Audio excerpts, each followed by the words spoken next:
This is the Patriots Catch-22 podcast with Evan Lazar and Alex Barth. I'm Evan Lazar. Evan Lazar. Hello, everybody. Nailed it. Joined as always by our Barth. That's a bit. That's a match. No risk it, no biscuit. 22. Here is Evan Lazar and Alex Barth. You want to talk about uncharted territory. 22. You want to talk about the great unknown. Yeah, New England Patriots fans, we're in it. welcome to the great unknown. Welcome to the great unknown. Is all right. I am Evan Lazar, Alex Barth, Patriots Catch-22. Just a weird day yesterday, Alex. Weird day. Weird week. Weird week, weird time. It hasn't really, we haven't been on the air on this particular show since the news broke that the Patriots hired Jerod Mayo. I think we were on when they mutually parted ways. We were on line that with Bill. afternoon. Yeah, so we were on that afternoon for that, and but we haven't been on since they named Jerod Mayo as the head coach. So we both have opinions on that, but I want to start with yesterday because I feel like everybody, it's kind of a good thing, I guess, that we weren't on right away because it's allowed it to sort of seep in, right? I think immediate reaction shows are always tough because we're all just trying to figure out what the heck is going on. Now we've had some time to let the dust settle, to let this soak in, that Jerod Mayo is the head coach of the team. And my takeaway from yesterday, first of all, if you were expecting some whiteboard PowerPoint presentation of how Jerod Mayo was going to fix the New England Patriots yesterday, I understand that all of us, so Alex and I included, are new to this whole introductory press conference thing when it comes to a head coach. But that's not how those things work, okay? Like, they talk in coach speak, owner speak, big picture, very, very, you're not going to get a ton of information out of those types of things. And if that was your expectation, that they were going to tell you who the offensive coordinator was going to be and who was going to have final say in the personnel decisions and this, that, the other thing, and this was not the environment for that. With that being said, Alex, did you study Shakespeare at all as a kid? Probably. I don't remember. So, I wasn't like a huge Shakespeare guy, but the one. Really? You struck me as quite the poet, Evan. No, well, Shakespeare, he's not a poet. I can't see real good. Is that Bill Shakespeare? I'm not a big. He's not a poet? There's no. I don't know about that. Do you think Shakespeare? I just said I don't remember anything about Shakespeare from. Shakespeare wrote plays, Alex. Yeah, but they rhymed. Okay. William Shakespeare was an English playwright, poet, and actor. Yeah, I'm not calling him a poet. Boom, Sorry. roasted. All right, fine. Just like his official biography disagrees. What, on Google? Yeah, that Wikipedia, real good source. Anyways, this is not the point. This is not the point. Britannica, whatever it is, the big book, the one that has all the facts. The big book with all the facts. Yeah. Okay, let me finish my analogy. Shakespeare expert Evan Lazar, William Shakespeare expert Evan Lazar. I wasn't big. X's and O's grinding tape and William Shakespeare. Can you just let me finish the point? Jeez. Yeah, I'm done. Go ahead. So I'm not a big Shakespeare guy, but Julius Caesar was like the one guy that fascinated me. That's a real guy and not just like something Shakespeare made up. But okay. I discovered Julius Caesar from Shakespeare. I discovered him from salads. Oh God. Okay. So I discovered him. I'm into, maybe it's like the devil on the shoulder in me, right? That I'm into tyrants and warlords and things like that. It interests me, okay? And I look into Caesar a little bit, figure out, not like the gladiator version, like their actual versions of what went down and things like that. And I can't help but thinking that in this situation, Bill Belichick was Julius Caesar. We walked into that GP atrium, very nice space, by the way, nice space, company man, very nice space. And the only person that had anything to do with the 2023 Patriots that wasn't in the room was Bill Belichick. He had the front office was all there. Jerod Mayo's all there. Ownership's there. Everybody is there except Bill. And we were told, and I think this did happen, that there was a autopsy done about football operations from basically post-Germany on. Like after the Germany game, on of what went wrong. How did we get here? What are the biggest issues with the team? How are we 4-13, right? And this autopsy went on, and the conclusion, and the boss man Fred always says, look at what they do, not what they say, right? The conclusion was Bill was the problem. And I don't know how you can really take it from any place else other than that. Well, and I use the Caesar comp because Jerod, right? Like, it feels to me like Bill's the problem. Now, with that being said, they know a lot more about the situation than we do. And when I say they, I mean Mr. Kraft, the Jonathan people who Kraft, were in the building that actually talk to these people and things like that. But we talked about this last night off the air a little bit. Bill was the fall guy. And it's interesting to me that that's how it went down, because that doesn't always happen in life, right? Like, if you come at the king, you best not miss, right? Right. Well, and that's how this all went down. And I can't help but think that when Macro and Elliot Wolf and Cameron Williams and the entire front office walks in and Jerod's up on the stage and ownership's here, it's like, okay, so you really thought that the biggest problem was Bill. So you cut the head off at the snake, head of the snake off, right?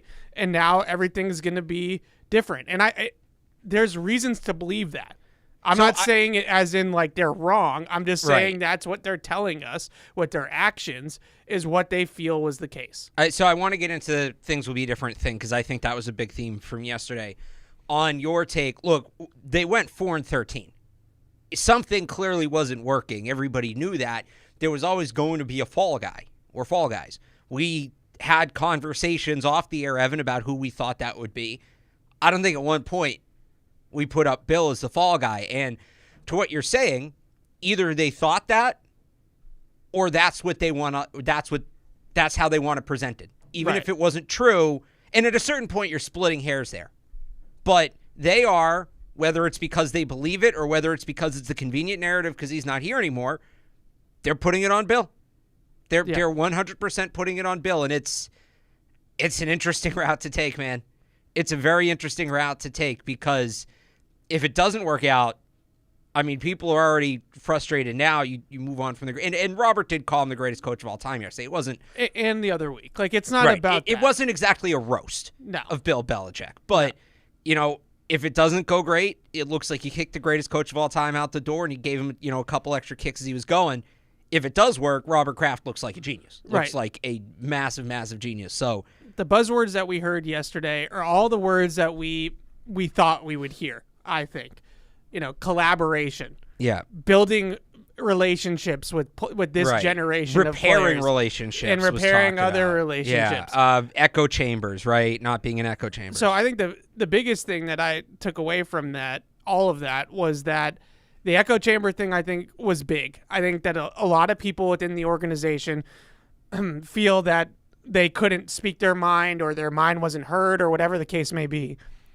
And the other thing was the relationships with the current generation of players. Like, how do you not take that as a shot across the bow of the 71-year-old coach that you just walked out the door? Who, by the way, Ian Rappaport is reporting will have a second interview with the Falcons this weekend. Yeah, we can get to that. That seems like the only chair at this point left for Bill Belichick.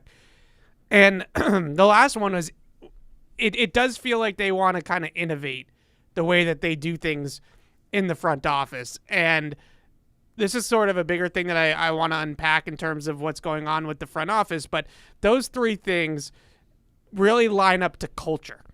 Like, they feel like the culture needed to change. They feel like today's generation of athlete doesn't respond to the culture that Bill Belichick laid out. The hard nose. I hate to call it militaristic, because it's that I don't like comparing things to the military, but that sort of look. And we'll see. We'll see if this is the right approach. I like Jerod a lot.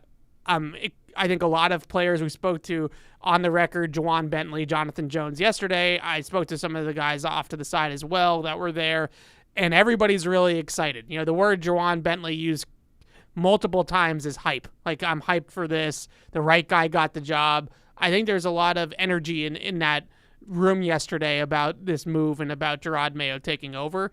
But the people around Jerod Mayo are going to be just as important as his ability to be a head coach. Like, who's his offensive coordinator? We still don't know. Right. Who's his defensive coordinator? We still don't know. Who's the one that has final say in the front office? We still don't know. Who's actually calling the shots behind the scenes for this football team right now? We really don't know. And that's going to ultimately decide the fate of Jerod Mayo's regime as the Patriots head coach. Is all of those other people around him, and then probably most importantly out of all those things is obviously the quarterback. And Jerod Mayo had an interview yesterday with Steve Burton. I know some people have taken it differently than me. Personally, when he says that he's going to take a player at the most important position, you put the pieces together. I don't know how else to put those pieces together other than they're taking a quarterback at 3 overall. But we'll get to that as well. 855-PATS-500 is the phone number. Webradio@patriots.com is the email address. This show is always about like the nitty-gritty X's and O's of this football team. So I hate this type of stuff. I really do. I hate the politics, the palace coups. Like, I know that there's a lot of people that eat that stuff up. I wish that we could be talking about draft prospects and offseason. So if you want to get into that as well, you can give us a call and we'll certainly talk a little bit about that. But I want to say something that's gonna piss you off, Alex, about the front office. And I want to say this and then we'll start taking some calls and whatnot. But the thing that I think is going to piss you off about the front office, from everything that I have gathered and put together, I think that the front office feels like the Patriots are dinosaurs with the way that they scout players. They feel like Bill prioritized eye test, connections in the college football world, which is a big one, and old school stopwatch, pro day, combine numbers, interviews, that sort of stuff. And the way of the world now is different. I'm not going to use the A word because that's really going to piss you off. Player tracking data. I don't know how many times I've tell you this. I have no problem with like X player runs 22 miles an hour. That's a tangible number. I'm okay with that. Okay. Just don't start giving me things over expected or just random combinations of 4 letters that don't actually mean anything. So the Patriots analytics department. Yes. There, I said the magic word. The Patriots analytics department compared to the other teams that are now succeeding at a high level in the NFL is a minuscule in terms of size, right? Like it's tiny. And not only is it not a big group of people that are actually running analytics for this football team, they were not very heard by the guy making the final say. So I think in a lot of ways, the Patriots front office feels that they are going to update, innovate, whatever you want to use, their scouting methods. And I saw a clip the other day. I almost shared it, but thought better of it. The Los Angeles Rams were in their draft room talking about Puka Nacua before they were about to make the pick. And Les Snead, their general manager, was talking to Sean McVay, and Sean McVay was talking about it like, oh, we can use them like this, that, the other, the X's and O's, the eye test, right?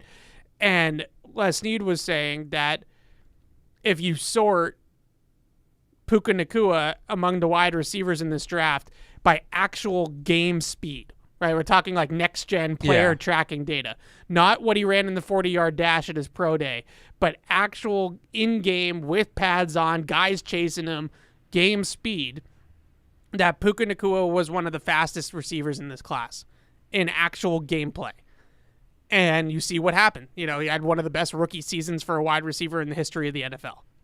So that's just one example, but I think that's a big direction that this team is going to try to go in as well. And I think Jerod Mayo's expertise, his business background at Optum, things like that, I think that he's into that sort of thing as well.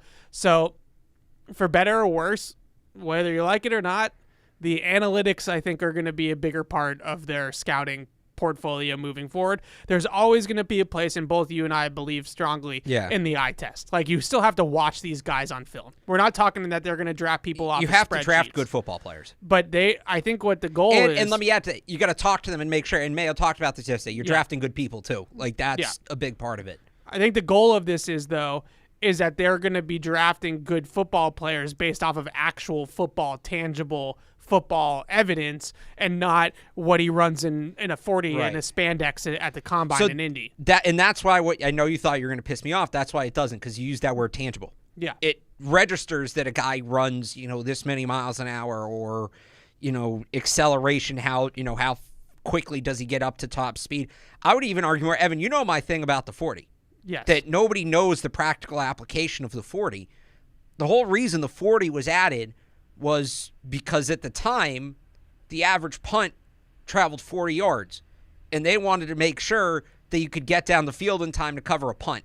That's why it's a 40, like, why not a 30-yard dash? Why not a 50-yard dash? Why is it that's what the whole point of that is, see if you can go cover a punt.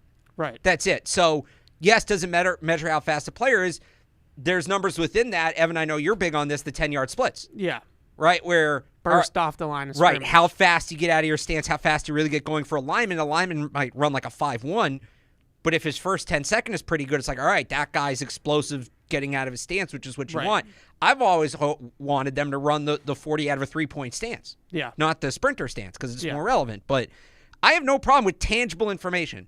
Don't give me expected over this or DVOA that. If we're talking DVOA that. If we're talking DVOA is like yards. Look, it's a result. Look, like, it's not like we're not projecting forward. We're talking about a stat that is tangible. I don't know, because what's the formula?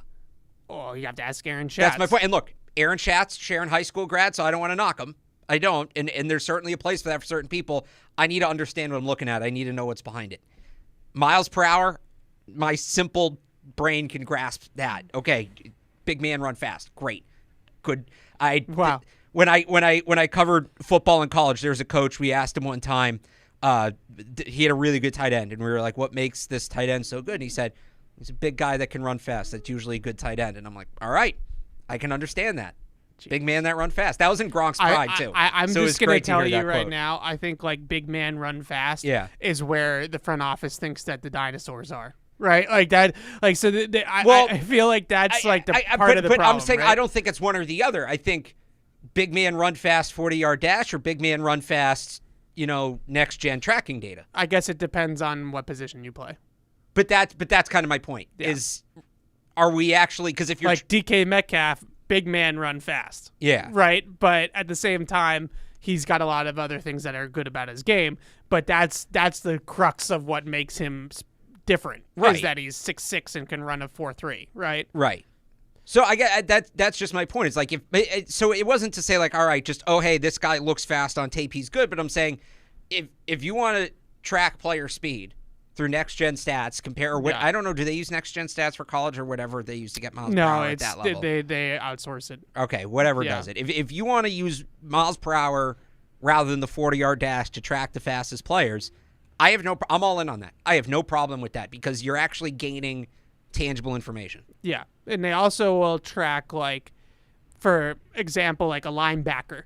Like, how fast is his closing speed? Right. Yeah, like, I know there's a lot of things like that. From where he is to the ball. And that's that thing where, like, what I'm big on is see it on tape and make sure it matches. Yeah. Right? Use that to confirm what you see on the tape. The tape should still be king, but it's like, okay, this guy looks very quick twitch.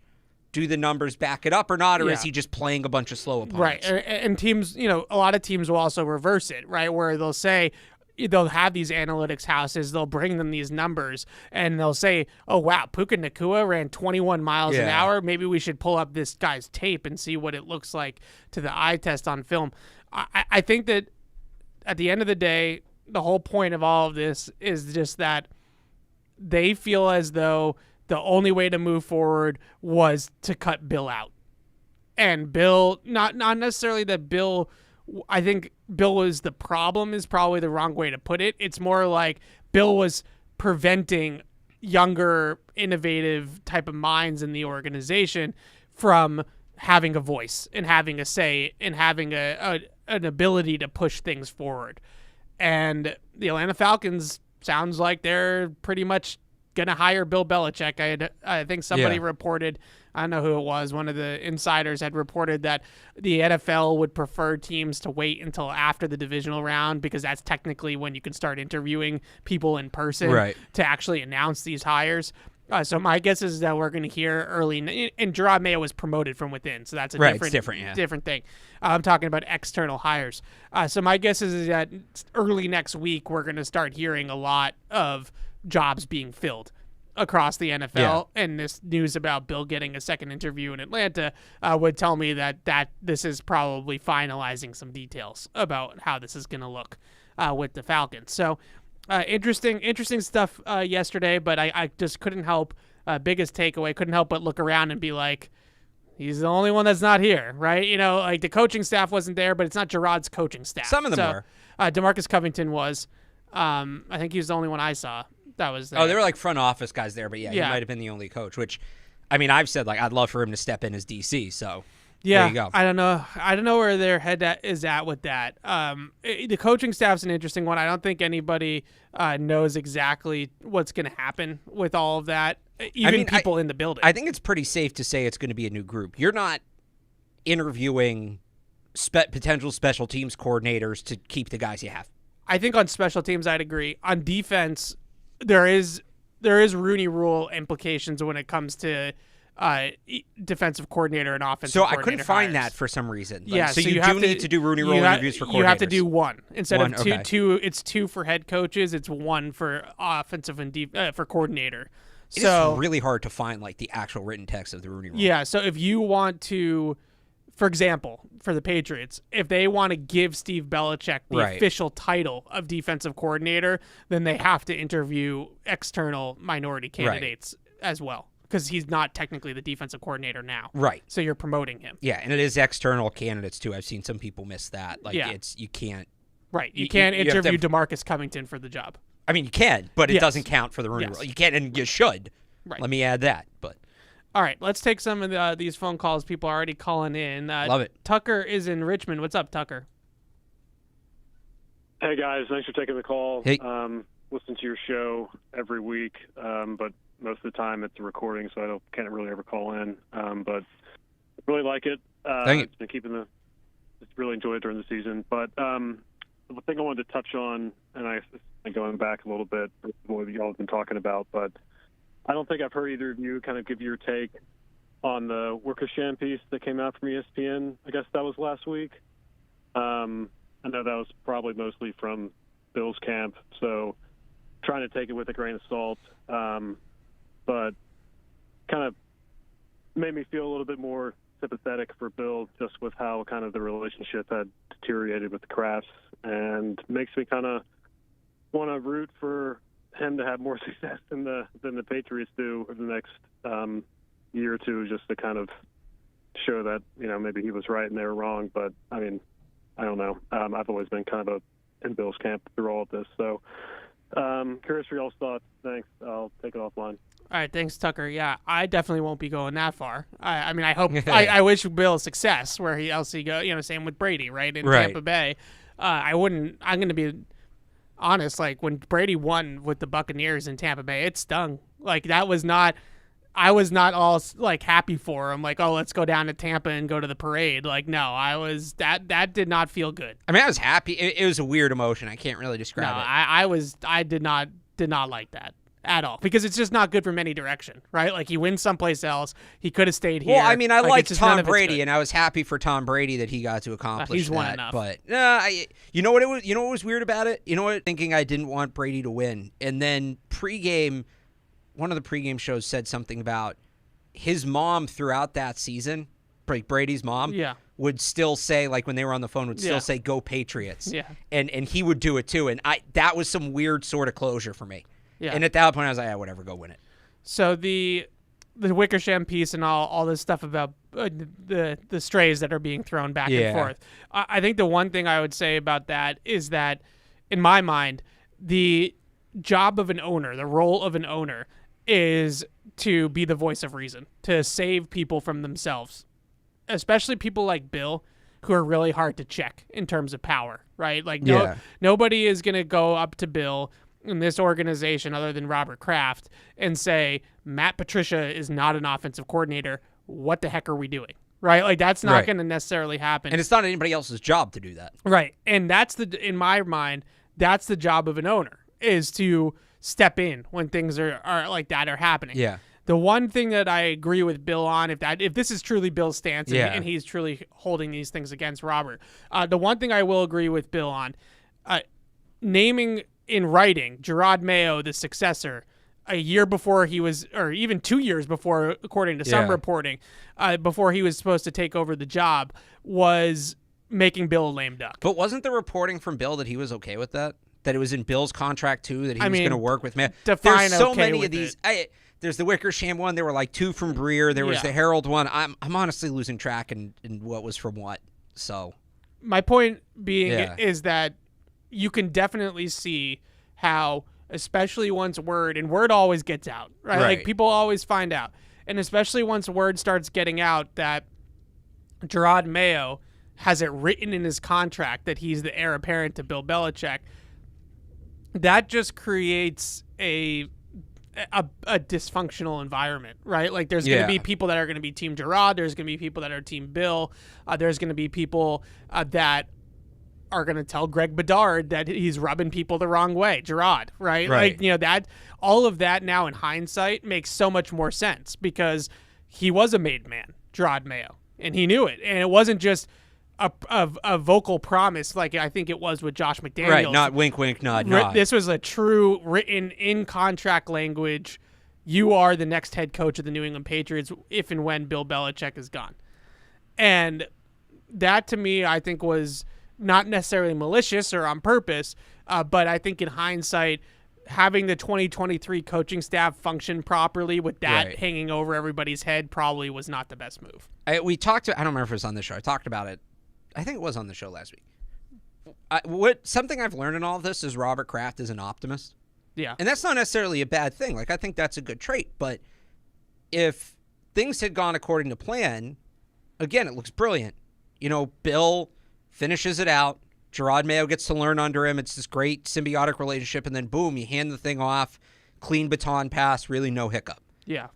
It obviously didn't work out like that. And because it didn't, the idea looks somewhat worse. And I think there's been some other instances, too, where you've seen the Patriots do things where, like, if this works out, it's going to be great. And I think Robert Kraft truly believes in himself. I think he truly believes in the people he hires. And that's a good trait. But sometimes it doesn't work out that way. And then you get a situation like they're in right now. Yeah. I all of the things that went wrong with the 2023 team, now knowing this about Jerod Mayo's contract kind of puts it all into light of how this all kind of came apart from a coaching perspective, because it never made any sense that they were so poorly coached. They have good coaches, right? Like Bill Belichick's the greatest coach of all time. I think Bill O'Brien's a good coach. Jerod Mayo is running the defense with Steve, and now he's the head coach of the team. So they obviously think that he's a good coach. Joe Judge, for all of his flaws, I think is a good special teams coach, and their special teams wasn't all that much better. So all these things just didn't necessarily add up. I know talent and personnel is such a big reason for all of that, but it just felt it felt like a team that was poorly coached on the fundamentals, on the details of the game, which never made any sense when you looked at the actual experience and the actual knowledge on the coaching staff. So all this in hindsight is really putting it all into perspective. Patty is in Agawam. What's up, Patty? What's up, Jen? Hey. All right. Evan, I got to clear a couple things up for you. Okay. And Alex, I got a couple names I want to throw at you. All right. So, Evan, I think A2 Brute is from Hamlet, not from Julius Caesar. That's number one. No, that's from Caesar. And hey, I'm not judging. I'm a dummy. So no, it's from Caesar. I just looked it up. It's from Caesar. From Caesar? Are you sure? Yeah. It's Julius Caesar's last words. Yeah, Brute is his best buddy that he never stabbed him in the back. That stabbed him in the back. Well, I did say I was a dummy, so there you go. Yep. And Tuesday when I called in saying that the guy that I wanted is Jaden Daniels, I wasn't looking at it as sort of like a consolation prize if those first two quarterbacks go to 1 and 2. Honestly, I'm not sold on Drake May. I know that they're probably not going to get a chance to draft Caleb Williams, But I think I correlate Jaden Daniels' game to Deshaun Watson, and this is how my brain works. When I watch Deshaun Watson his junior year at Clemson, I'm like, this guy's going to suck. He's a one-read quarterback. When that read's covered, he's going to take off, and he's going to end up getting hurt. His senior year, I saw him progress, and I saw him read the field a little bit better. And I think I saw that from Jaden Daniels this past year in maybe 5 games that I was able to watch LSU. So that's where I was going with that. For me, he's QB2, but I would love to see him on the team. And Alex, the 2 names, well, both of you guys, but all right. I think Alex dives a little bit deeper at this point, in the NFL season than you might, Evan. That's definitely true. If we go QB1, yep, number 3 in the draft, and we're not able to get a Patrick Paul in the second round. Oh, Patrick Paul, that's my guy. Have you looked at Javon Foster, offensive tackle from Missouri, and a sleeper wide receiver that I looked at that he looks pretty good. He looks like a Tyquan Thornton that's actually viable, that might actually be good in the NFL. Torrey Horton out of Colorado State wide receiver. That's all I got, guys. I'll take it off the air. Thanks, Patty. So to the Jaden Daniels thing, we've texted back and forth about this a little bit recently, Alex. I'm scared. I'm just gonna say it. I'm afraid for the first time in my life, Adrian. I'm afraid. I am afraid to take a quarterback. I'm terrified of it. That's just what comes with it. It's you terrifying. You weren't afraid in 2021 because all you see are the flaws in the player. Right. And it's not just Jaden Daniels. I'm sitting there and I'm watching Caleb Williams film, who everybody's telling me is this Trevor Lawrence, Andrew Luck level prospect, and I'm like, he took 40 sacks last year. He fumbled 80 times in college. What am I missing, right? And I'm not saying that Caleb Williams is not a super talented player and his ceiling is through the roof. There's no doubt about that. But part of me can't help but look at this and say, he doesn't throw on time. He takes a ton of sacks. He turns the ball over. He's reckless. And I think then with Drake May, there's mechanical and footwork flaws that lead to accuracy issues for him. Daniel Jones, I think Josh Allen is probably the nicer comp, right? Well, no, because I told you the Daniel Jones comp, and then you said you couldn't unsee it. Yeah, that's definitely true. Jaden Daniels is probably my favorite out of all 3 to watch. Love he's that. Electric, yeah. I just love that style. But at the same time, Patty's right. If it's not initially there for him, his instinct is just to take off running. And in college, he can break off a 40-yard scramble because nobody can catch him. In the pros, people are going to catch him. And those 40-yard scrambles might become 8-yard scrambles or 10-yard scrambles, and he's getting hit. And then, they worry about the injuries, right? Right. Here we go. And this is all, I'm telling you, this is all, I can't get it out of my head that every time I watch one of these guys, I see a lot of positives and I see a lot of negatives, and none of them, by the way, I think Drake May is the closest, but none of them really played their brand of football. And we don't know what their brand of football is going to be. But I'm all for innovation, you know that. I'm all for modernizing, and I have a take on that I think Mike Lombardi nailed the other day that I heard. But in general, they are looking for sound, in-structure decision makers, guys that are going to throw on time to the open man, to the right guy in the read, the right guy in the progression accurately.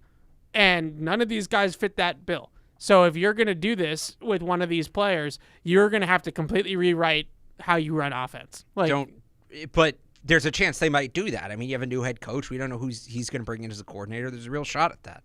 And again, this is why. So what I would say to you, being afraid of drafting a quarterback, is terrified. What's the alternative?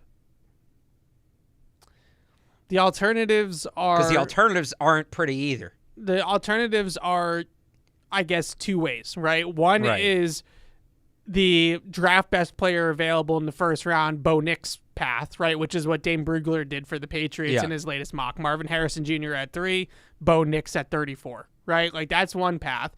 The other path... So the Tennessee Titans plan. More or less. Yeah, that went well. But the Titans didn't draft Marvin Harrison Jr. Or I mean, that was just the first one that came to my Yeah, mind. they took Skoronski right in the first round, and then it was Will then Levis in the second. they signed Hopkins. Yeah, that's true. The other path is to solve the quarterback problem in the veteran market. I don't want to say free agency because you never know. So by the way, the other like second round picks you're talking about, Drew Lock in Denver. I think that was the year they took Jerry Jeudy. Yeah. So that obviously didn't work out. Jalen Hurts in Philly worked out for a year. Put a pin in that one. Kyle Trask in Tampa. Yeah, I mean Kyle Trask. They had to go sign Baker. Kyle Trask's ceiling was much lower than Bo Nix's. Like Kyle Trask, you knew was probably at his best, like a really good backup quarterback. Deshaun Kaiser. I'm just going back to the most recent second round picks. Christian Hackenberg. I feel like Deshaun Kaiser, Christian Hackenberg is back when teams really didn't know how to scout quarterbacks. I feel like we've gotten better at it. All right. Well, when I say we, I mean like NFL teams, so I shouldn't say we. But there's been 4 quarterbacks taken in the second round in the last 5 years. You're looking at Will Levis, Desmond Ridder, Kyle Trask. I might have counted wrong. Jalen Hurts and Drew Lock. Going back to 2019. It's not great. And I have my concerns about Bo Nix too. As you should. But at the same time, there's that path.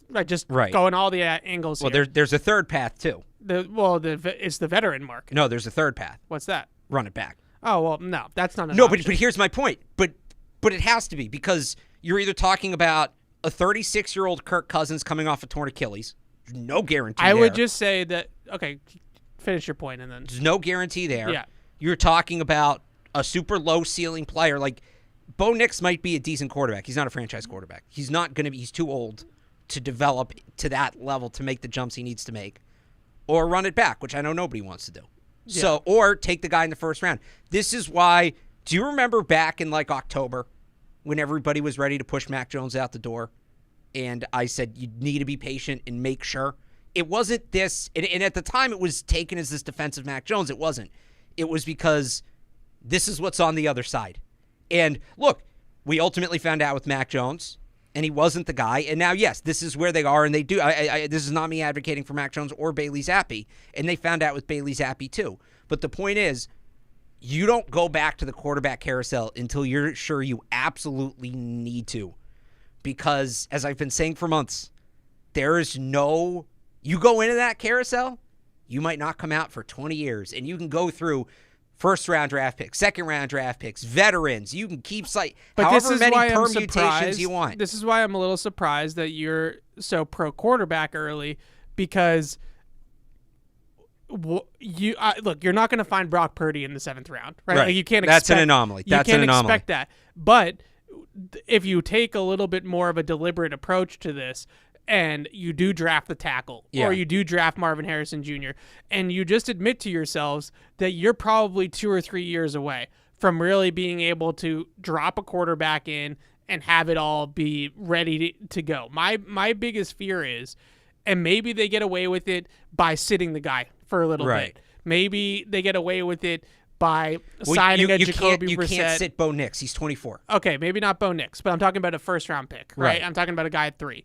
Like, maybe you draft Jaden Daniels, you sign Gardner Minshew, and the plan is really to sit Jaden Daniels at least for the first half of the year, unless he comes out in training camp and is just an absolutely dynamic player, and you're like, this guy's too good to keep off the field. But in general, we've always kind of trophied the Niners, right? Like that's not the right word, but you know what I'm trying to say. And my whole plan about you build all the pieces, you find the net neutral quarterback, you drop him into it. Now you're saying the opposite. Because I don't think they have there was a window that they had to do that. That window's passed. If they're going to do that now, you're talking about 3, 4, 5 years. Are you putting, after moving on from Bill Belichick, are you willing to be mediocre for 3 or 4 years, have Jerod Mayo's coaching career start being mediocre for 3 or 4 years before you're really to get going? That thing takes time. When you had Brady and you had a chance to put some pieces around him, there was an opportunity to do that. Yeah. I just look at and the other thing I look at the Houston Texans. Yeah. And as much as I want to say, and I have said in the past, that they just dropped C.J. Stroud into that team, and now they're in the divisional round. Yeah. Ultimately Nick Caserio has been there for like 3 or 4 years Right. already, and he's already started to build. He started to build everything else around to drop that quarterback in. Now they stunk. And Yeah. they still had the second overall pick in the draft to take C.J. Stroud, which means that you have to have some patience. And I'm with you. I don't think that they're going to want to have patience. I think they're going to want Jerod Mayo to work out right out of the gate. And they're going to spend money like crazy this offseason, and they're going to throw a lot of resources I'll just say at this. it. I think Slowick and Stroud elevated that group. Do they have that elite receiver? Do they have a Marvin Harrison Jr. type wide receiver? No. They don't. They have Laramie Tunsil, who's a good player. Yeah. The rest of their line is fine. It's fine. They rated out Right. well this year, but that's a scheme that usually gets Right. a lot out of the line. They got, they hit on some running backs, a late draft pick, and a kind of free agent washout who they were able to reinvigorate. Yeah. No, people are pointing to the Texans as that blueprint of if you just give it a couple years. People in Houston wanted Caserio gone last offseason. Like, they weren't building towards anything. They hit a home run on the quarterback and the coordinator. That's what they did. And that's when you say the Texans are the blueprint, I would agree, but it's not the blueprint in the sense of, oh yeah, just take some time to build this thing up. No. If you believe in the quarterback and you take him, it can do wonders because it'll elevate everybody else. So I still believe in the net neutral quarterback plan, for the record. I do still truly believe in that. I just think time and place and setting, it doesn't make sense for the Patriots right now. It did at one point. When they drafted Mac Jones, it made a lot of sense because it was, okay, you have this quarterback on a rookie contract, you have all this cap space, you have future draft capital, and they just didn't use it. Now, because they already had some pieces in place. They had that big 2021 offseason. They had a decent draft in 2020 with guys like Kyle Duggar, guys like Josh Uche, guys like Mike Onwenu. They're not coming in with as much now. They're not coming in with as much, so I think that's why you got to be aggressive to get the quarterback. So the other thing I mentioned about Lombardi, Mike Lombardi was on his podcast, and I thought he made a really good point. There, in case you didn't know, Alex, there's a Twitter X conversation amongst Patriots Twitter about what it means to be a modern offense, and that's kind of I think this conversation's about you. Partially, and it like. This buzzword, right, of modern offense, it rubs people the wrong way. And I thought that Lombardi really summed up what all of us that believe that the Patriots need to modernize their offense, he kind of got to the crux of it really well. And that is, he said that the Patriots offense is built on first reaction precision, right? Like in structure play. This happens, you do X. That happens, you do Y. First read, second read, third read, make a throw on time with accuracy in rhythm. Nowadays, and especially when you look at this quarterback class, that's not how quarterbacks play anymore. Right. Quarterbacks play nowadays, and Patrick Mahomes was on the Manning cast, and like one of the only good things to come out of the Manning cast was Patrick Mahomes talking to Peyton Manning about how it's changed for quarterbacks, how teams want the quarterbacks to read the field. When Peyton was playing, he said that it was full field progression. Right. Right? Like you got from one all the way to your check down, and that was just how they wanted you to run the offense. Now it's more like one, maybe a second read, and then do something. Right. Make something happen. Run around and make something happen. And the run around and make something happen, initial decision not there, then make something happen type of offense is the total antithesis of the Patriots offense.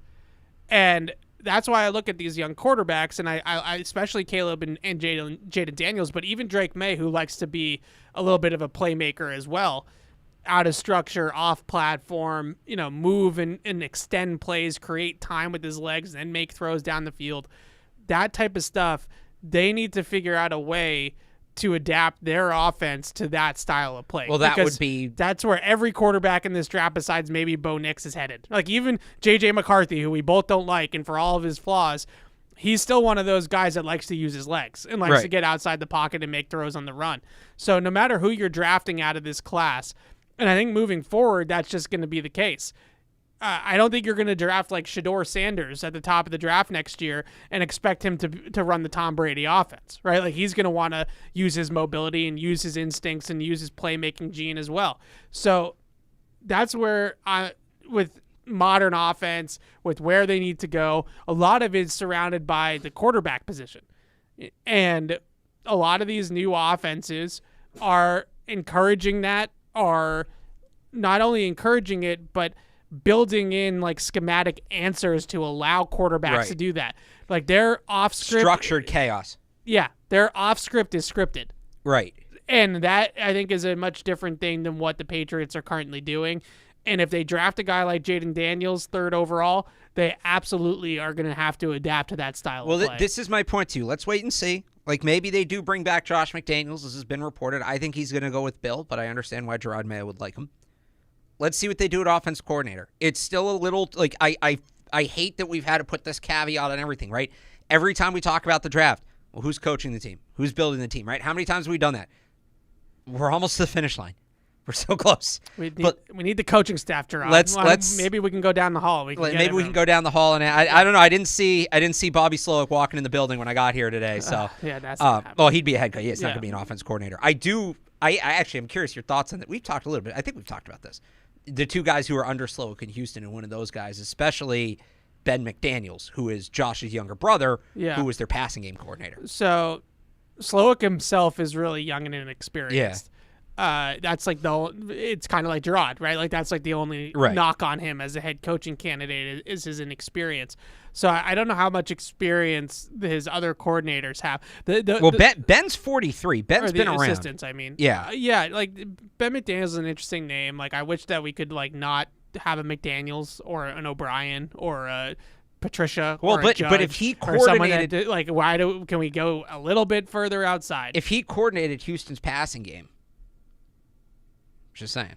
Yeah, I guess. I don't know. I mean, I give a lot of that credit to Slowick. Like I look at it similarly to like what's going on with the Eagles right now. But wasn't Mike McDaniels passing game coordinator in San Francisco? Run game coordinator. Okay. But yes, it's a fair point. I look at it, the Eagles, and I look at their situation right now as something to like beware of. And that is they lose both coordinators and it falls apart, right? Like, and especially on offense, like Shane Steichen walks out the door to Indy. He makes Gardner Minshew like a viable starting quarterback for a season, and Jalen Hurts has completely fallen off. And I think that's even when Houston, like DeMeco Ryans, I think is a really, really good head coach on the defensive side of the ball, good defensive mind, good motivator, all that kind of stuff. But when Bobby Slowick leaves to coach his own team in a year, or maybe this cycle, next cycle, what's going to happen to C.J. Stroud? What's going to happen to the Texans' offense? Because history tells us that offense might fall apart. Well, so then you want like Frank Reich as the offensive coordinator? Like I don't know. Like there's no perfect answer. Because like either you're taking guys that are older that are kind of established in their ways, like a Frank Reich, like an O'Brien, like a McDaniels, or you're taking a chance on like a Zach Robinson, who if he hits it out of the park is going to be a head coach in 2 years. And ideally, I think I would go the Zach Robinson route and hope that he then nurtures somebody, mentors somebody in the building, and then it's a passing of the torch, kind of like Weiss to McDaniels was. Versus starting all over in a new system. But the Eagles tried that with Brian Johnson as their offensive coordinator when Steichen left, and it didn't work. Brian Johnson's not as good as Shane Steichen. He's not as good of a coach. And so their offense is completely fallen apart. It's a tough spot to be in. And, this is why we talked so much about hiring an offensive-minded head coach, is because this is where you're at. As much as Jerod is, everybody's excited for the Jerod Mayo era. Like the offensive coordinator is a major, major question mark. I think the offensive coordinator is as big of a question mark with this team as the general manager is.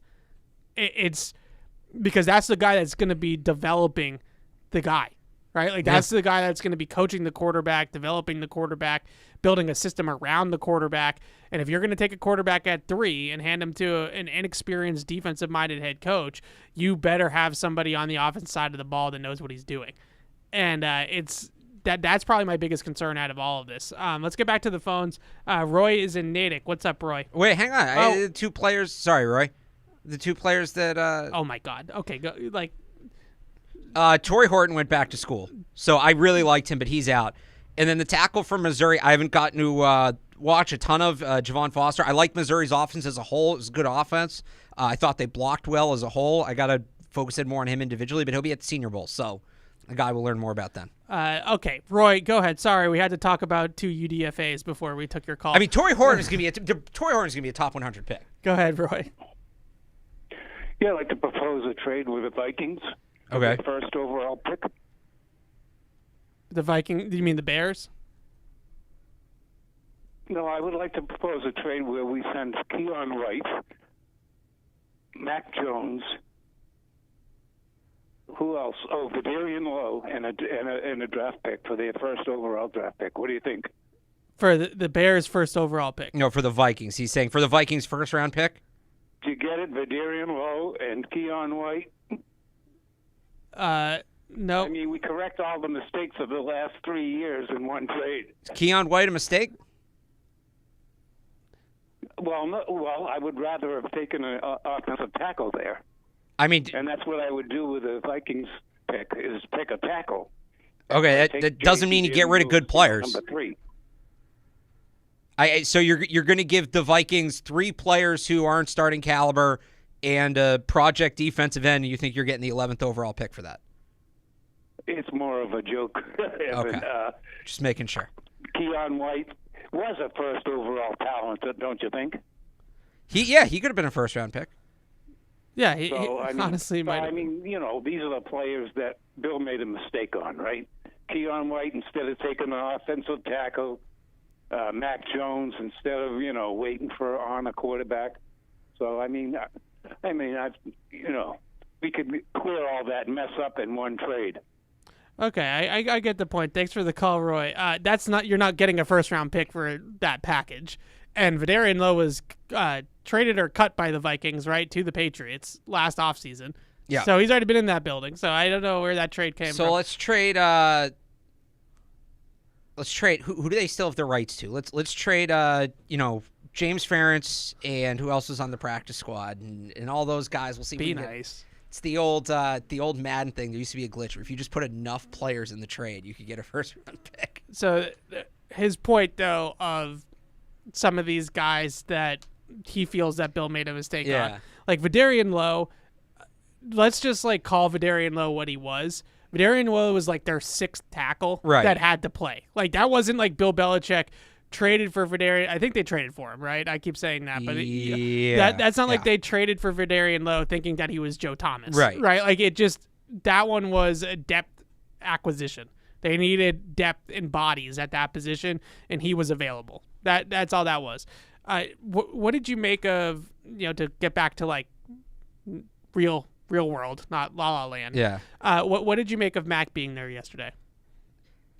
He's always sounded pretty supportive. I thought that was interesting, and he definitely seems like the kind of guy that he's going to fight for the job as long as he has a chance to fight for it. Maybe he does ultimately end up getting traded. Maybe he doesn't know his future, but I do think he still wants to be a starting quarterback. I mean, I think he wants to be a starting quarterback anywhere, but this is the team he currently plays for. It's a good show of support for the coach, and I think he did it to kind of show hey, I'm still invested. Yeah. If I'm still on your roster, I'm still invested. I'm still bought in. I think that's what that was. Maybe it was a little bit of something at Bill, too, that he's there for the new guy, but I kind of took it as in I'm not taking my ball and going home. Yeah. Right? I don't think he's ever really – that type of stuff I've never really questioned with Mac Jones. Right. Commitment, work ethic. He – the last couple of off seasons, and I'm assuming this one because he was there yesterday, he's stayed local and has worked out at the facility. Right. He's done his off season training at the facility. He's throwing, on the practice fields, on the bubble, things like that with his people. So he's done a lot of his work. It's not like he's one of these, especially him. He's from the Florida Jacksonville area. It's not like he's going home to Florida and working out there all off season. He's stayed local and stayed here. So I'm not surprised that he's local or that he's here for that. Well, he might also. I mean, John Jones flew up. Yeah, but he flew himself up. I just is, wanted to mention that John Jones is the pilot. Flew himself up. Which is cool. But I'm sure that Mac is is No, staying in it the would make area. sense that he'd be local. But yeah, no, I think it was a show of support. I think it was him showing he still bought in, which doesn't surprise me. Now, buy-in only gets you so far, and if he actually does want to stay and win the job, he's got to improve on a lot of things that went wrong for him last year. I'm not saying he showed up at the press conference, he's going to be the starting quarterback week 1, but I think he was saying, like, hey, I think a lot of people expected him to, he lost a starting job last year and just kind of ride off into the sunset. I don't think that's going to be his mentality. I think as long as he's here, he's going to fight for the job. And if he gets traded, he'll fight for the job wherever he gets traded to. That'll be fascinating if they draft a quarterback, and it would be very bad if they draft a quarterback at 3 overall and Mac Jones beats him out in training camp. But it would be very interesting if it is at least an argument that Mac Jones, or even Bailey Zappi for that matter, is playing better next summer than the quarterback that they drafted. What would make it interesting, and that we kind of did this with Mac and Cam, you're talking about 2 different offense. Whoever they draft, you just touched on it. That whoever they draft in the first round, if they draft Bo Nix, it's going to be similar, but I also think Mac Jones could beat out Bo Nix as a rookie. If they draft any of those top 3 guys, it's going to be a completely different offense. So then you run into that thing, because remember, Mac's rookie year, he didn't really run the offense he was going to run in camp. He ran like a modified version of the Cam Newton offense with the second string, and then they kind of had to rewrite the thing in the whole 2 weeks before the start of the season. So it definitely would be interesting in that regard. But I think if they take a quarterback in the first round, Mac Jones won't be here at the start of camp. Yeah, I think that would make the most sense. Yeah. I think it just adds a lot of... Now you have 2 first-round picks on your roster, and both that you drafted, and it's we confusing. talked a lot with Mac about, stop making it hard for him, stop giving him all these mental tests. Same thing with the new guy. And frankly, it's not fair to either of them. It's bad for the development. Not that they should necessarily care about Mac Jones' development if he's not going to be here, but it's not good for either guy if they're both in the building. If they draft a quarterback in the first round, they have to move on from Mac. Yeah, I agree with that. All right, Hector is in Maine. What's up, Hector? Hey, guys. First time listening to the show. Really enjoying it. Great. Thank you. Hey, so the only thing I want to bring up when it comes to quarterbacks and looking around the league, I think it'd be a viable trade to maybe offer the Bears a third for Fields. They're not hurting with draft picks. They have the first through their trade. And I think we'd get a league-proven quarterback that is not – he's had, I think, similar issues to Mac, where he's had different coaches and coordinators over the years. And we'd get, I think, a better opportunity to win than drafting a quarterback, because it didn't work out with Mac, and historically, drafted quarterback, it's hit or miss. So why take the shot and put weapons around Fields? Yeah. That's my take. Thanks for the call, Hector. This is going to be a popular question about Justin Fields. I think the biggest thing with Justin Fields is that you're going to have to pay him. Right. So it's not just, Mac is 5th-year option decisions this offseason, so is Justin Fields. Right. So, yes, you get him for 1 year on the 4th year of his rookie deal at an affordable cost, but as soon after that, it's going to go up and up and up. And if he ends up playing well, then you don't really care what you pay him, right? If you're paying him $45 million a year to be a franchise quarterback, then what difference does it make? But the whole putting talent around him kind of comes off the table. For the most part. The cap can be maneuvered, but it becomes there's so much value in having a quarterback on a rookie contract. And you're punting on essentially really 4 years of that, 3 years, but kind of 4 years of it. If you add Justin Fields, does Justin Fields have some upside? Yes, absolutely. Yeah. But now maybe it's I don't know how I feel about this. I had the thought and then I kind of didn't like it. Would you trade Mac Jones and maybe like a 4th for Justin Fields, and Justin Fields becomes your bridge guy for Jaden Daniels or Drake May? And he gets a chance to showcase what he can do. And then if he's good, great. You trade him and it's another guy you get to put around whichever quarterback. Now, it's kind of like what the Niners did. As I'm saying Trey it, it's Lance. very dangerously close to Trey Lance. So I'm going to retract that and say never mind. But part of the value in drafting the quarterback, and again, I know it's scary. Like he said, you get a league-proven quarterback. I'm afraid. Remember I said the thing the other day about the quarterback carousel. There's 100 doors, and behind 99 of them is nothing but darkness and nothingness and despair and terror, and you don't know which door you're opening. That's where we are. That being said, you got to open a door.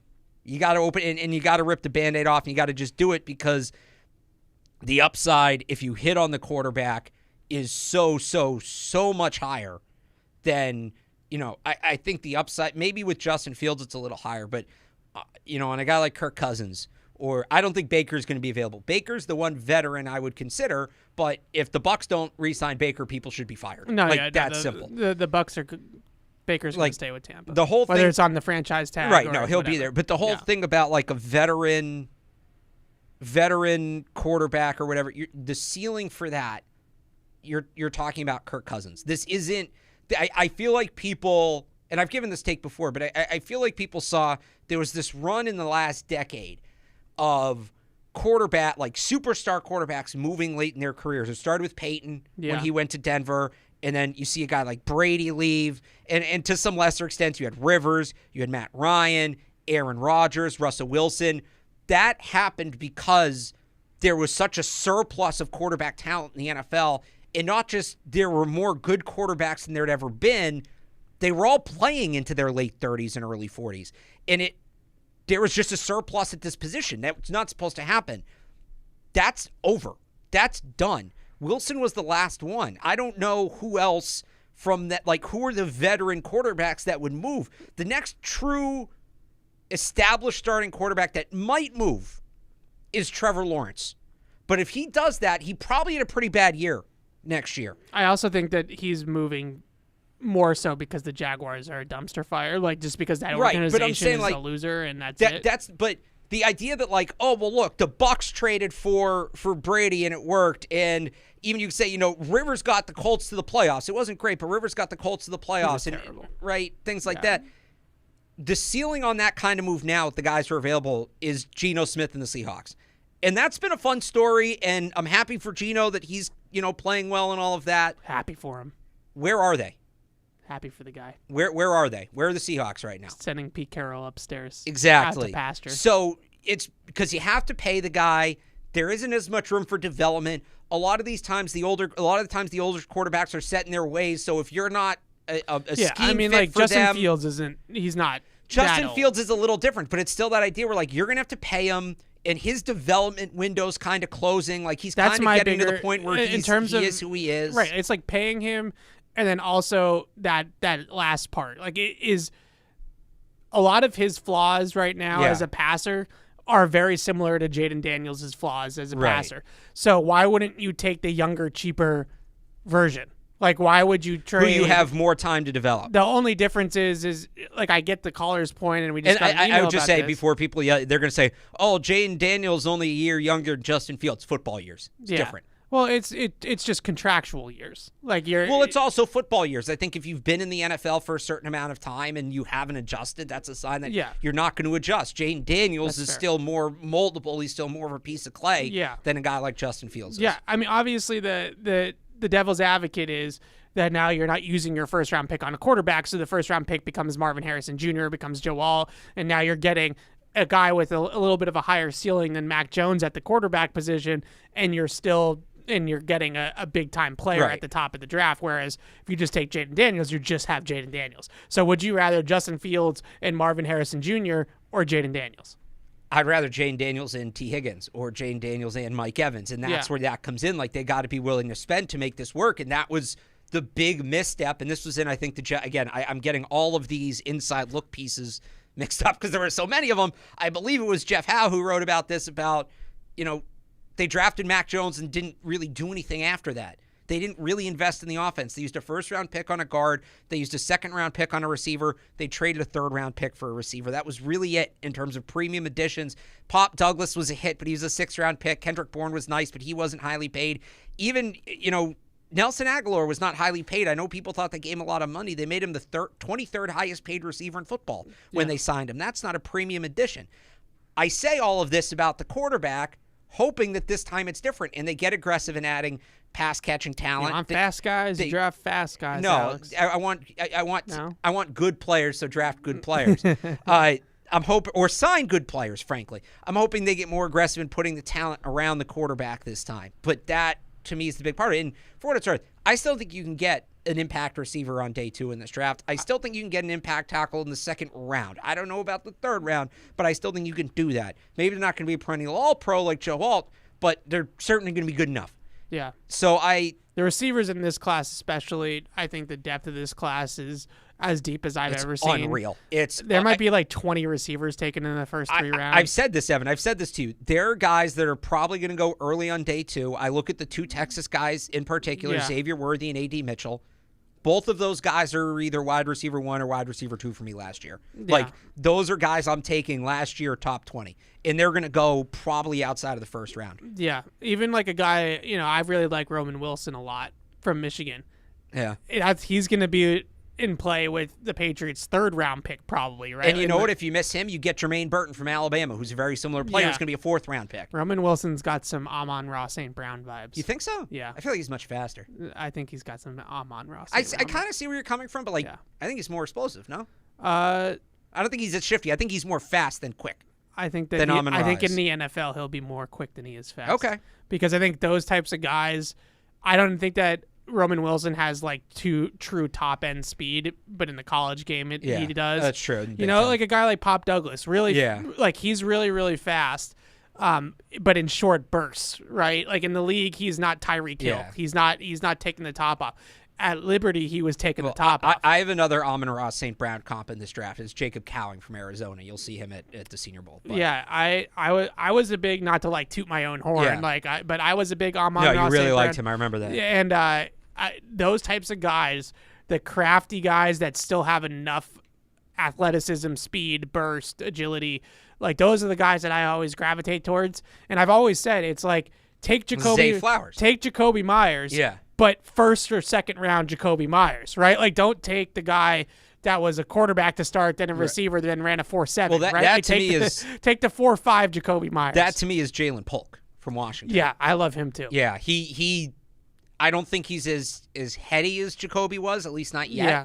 But his I know he had the big game against Texas where he was catching all these downfield passes, but I look at him, I see a guy that can be an elite chain mover in the NFL. Yeah. An elite, 3rd and 6, he's going to get open. He's going to find a way to get open at 7 yards. He's got very reliable hands. He's got a good catch radius.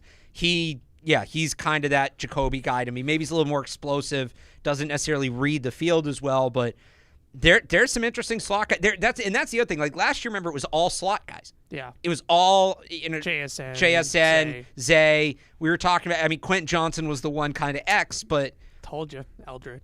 This year, guys got. What do you want? Describe a receiver, and there's a guy or more. There might be 2 or 3 in the top 100 that fit that description. It's a very diverse group. It's a very deep group. Yeah. This is a very, very, very good. I remember saying last year was a bad year to need a receiver. Yeah. And people say, oh, you always say that. Not this year. Yeah. Not this year. Yeah. And you look at the free agency class, too. This is a good year to need a receiver. This is a buyer's market if you need a receiver. I think that could also – it's not going to impact like the T. Higginses of the world. Yeah. He's still going to get paid as my voice is going out. But I think that it will impact sort of like the Kendrick Bournes of free agency. And I love Kendrick Bourne. I'm not trying to like take his money from him, right? But with Kendrick Bourne, that type of player, I think a lot of teams are going to look at it and say, we can just get Kendrick Bourne in the 4th or 3rd round in this draft. Right. Like, why are we going to pay Kendrick Bourne $12 million a year when we can just draft it for a quarter of the price?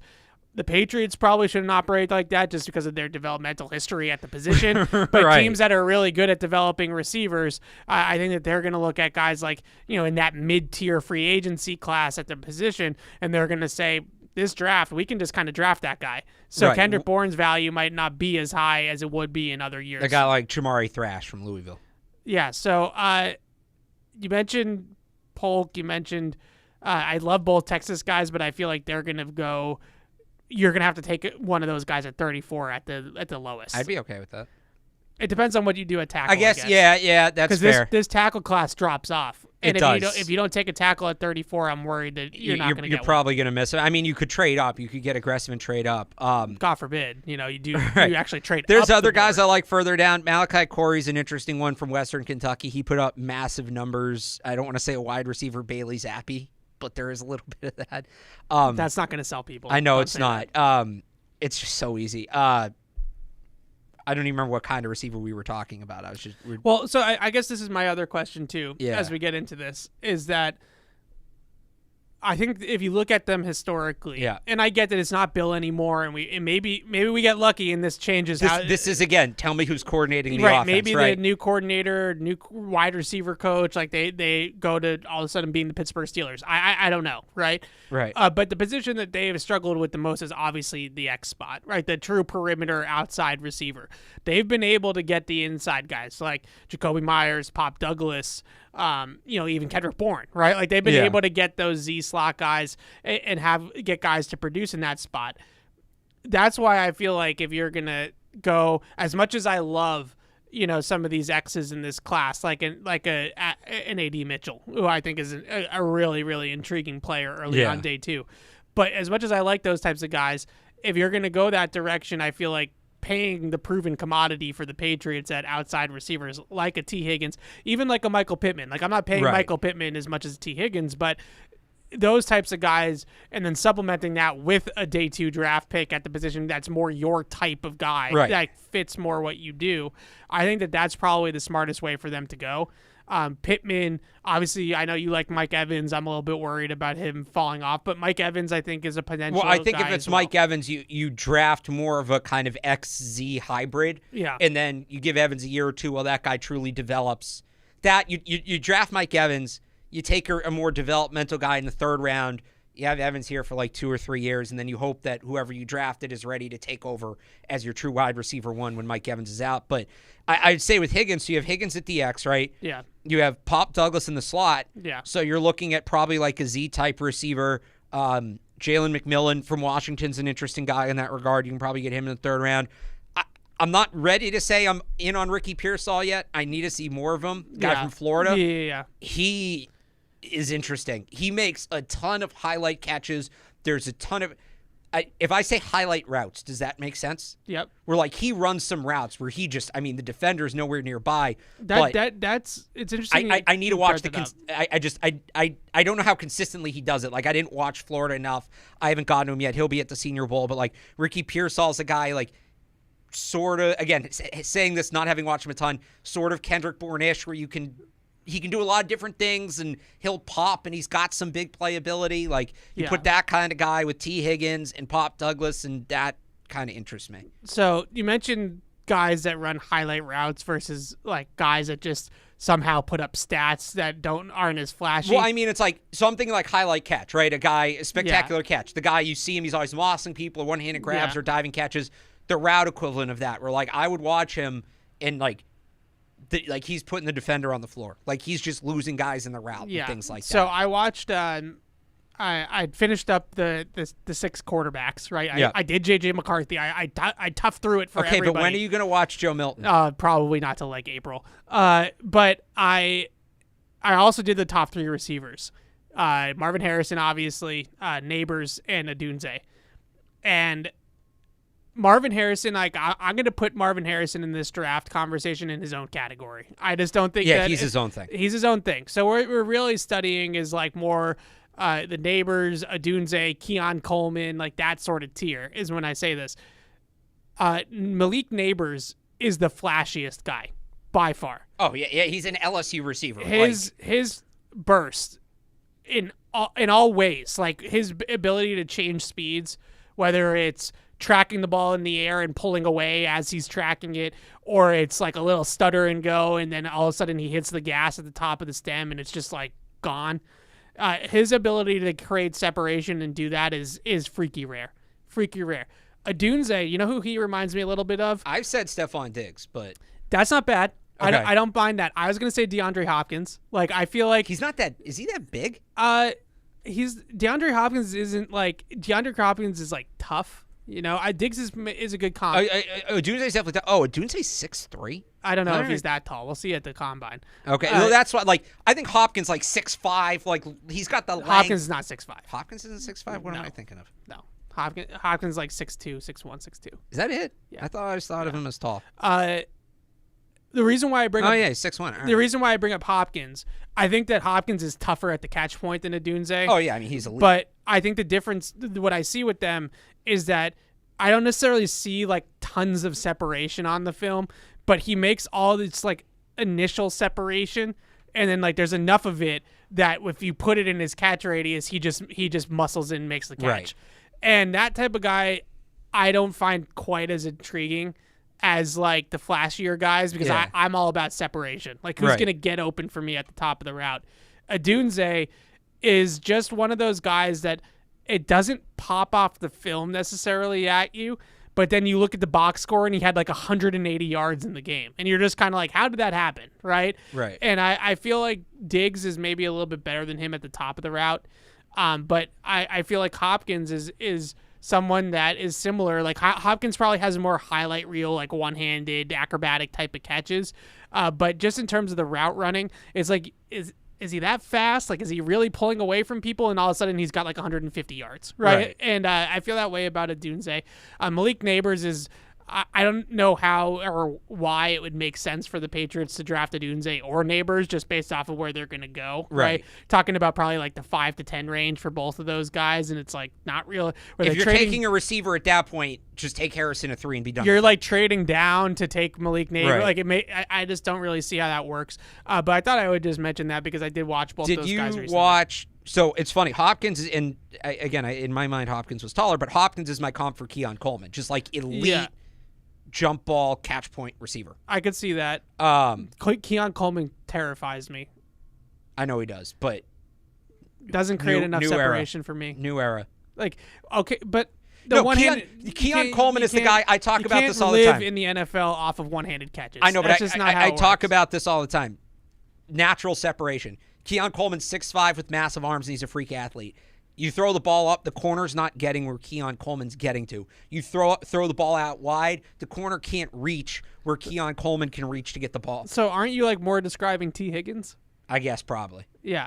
Like that's how I feel about T. There's probably more T. Higgins. That's fair, yeah. Yeah. Did you get a chance to watch Brian Thomas? Not yet, but I did watch him obviously I'm watching Neighbors, but you have to I have to watch the guy specifically. No, I watched all of these games for Jaden Daniels, and now I'm rewatching all of the same games. No, I know. Neighbors. But I guess the reason I bring up Thomas is we just talked about, do you go it, and you're probably not getting Thomas at 34, but trading back up into the end of the first round, maybe because people have talked about he's the sneaky forgotten guy in this class. If you get Daniels, can you pair him? People have asked, can you pair Daniels with Neighbors? That's not going to happen.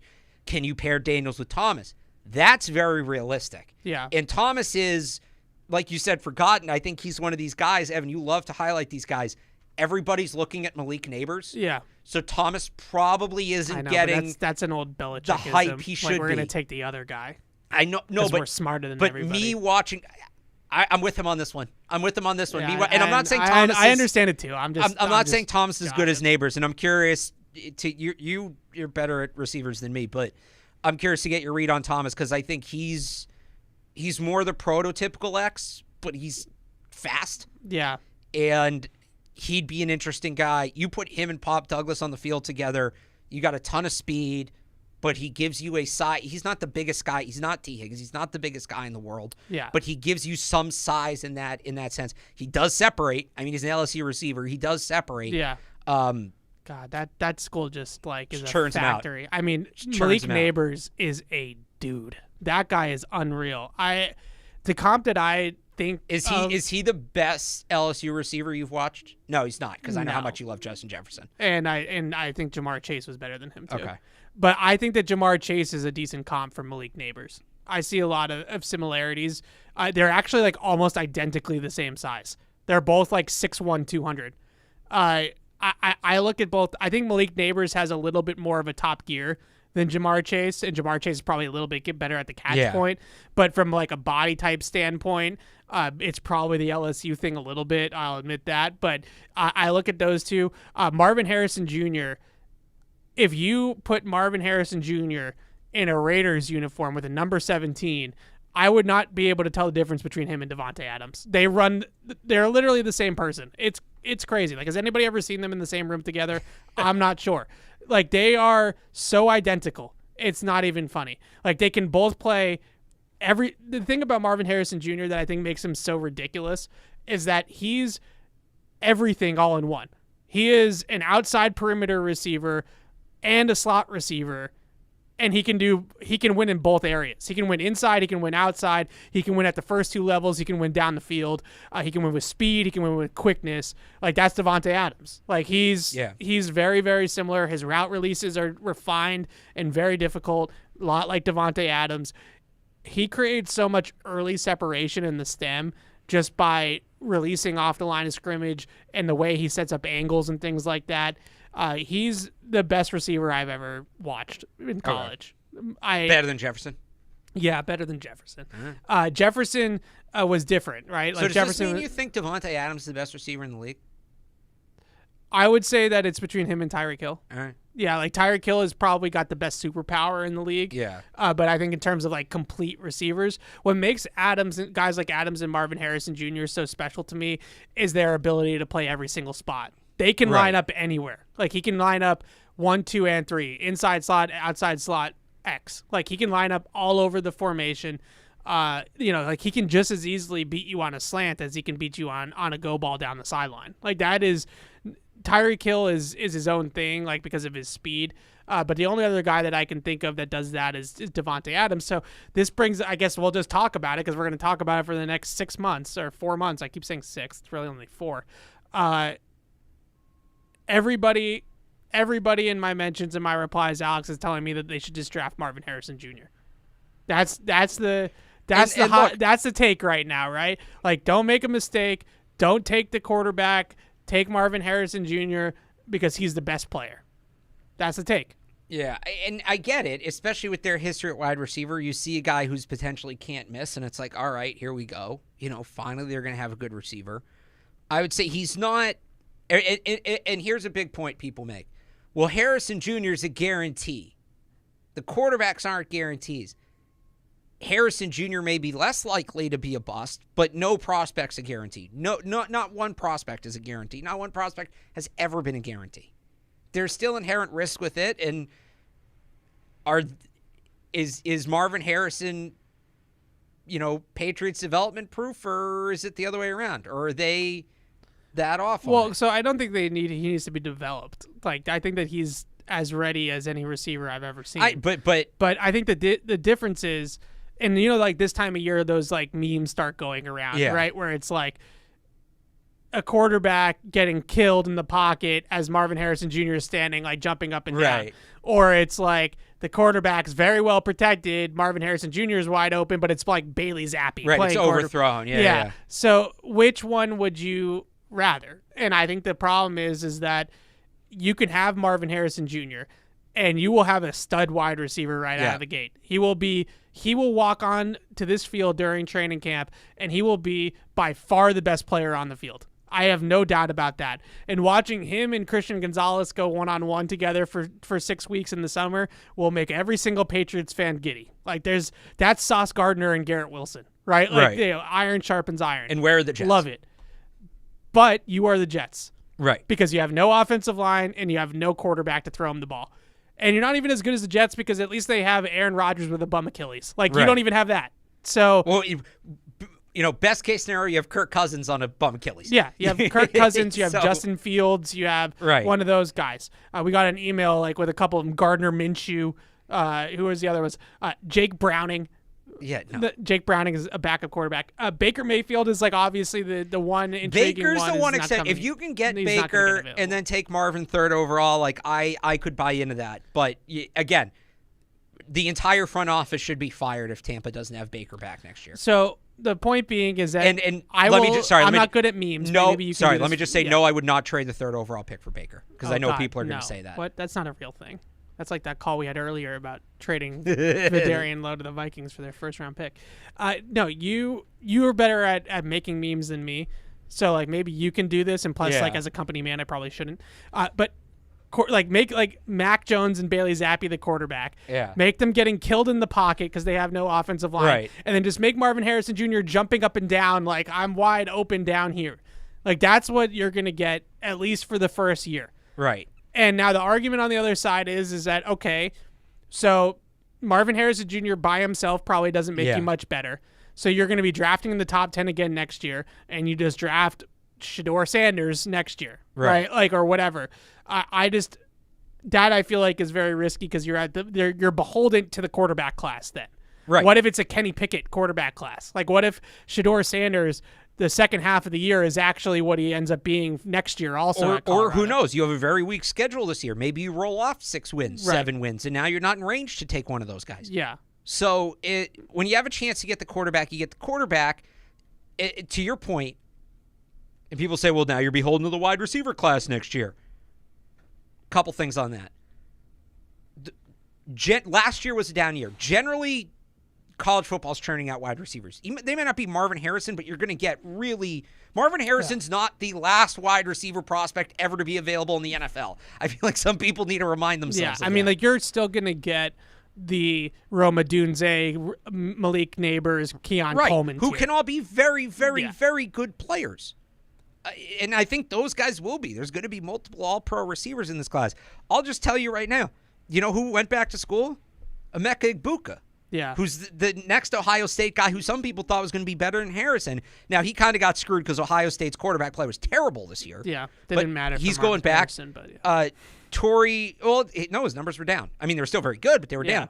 Torrey Horton, who the caller mentioned, is going to be in the class next year. Mario Williams from USC, who was Caleb Williams, sort of number one. I know Rice was up there too. Yeah, so is he's the quick guy, right? He's the quick slot guy. Yeah. Yeah, if they didn't have like Pop Douglas already on the team, he would be intriguing. I like that. I like him. They're like there's going to be guys next year. And again, you can still pay people. T. Higgins is still an option. Mike Evans is still an option. And the trade market's still an option. You are not going – right. There's always one – we didn't know Tyreek Hill was available until he was. Like at this point that year, that's not going to happen at quarterback.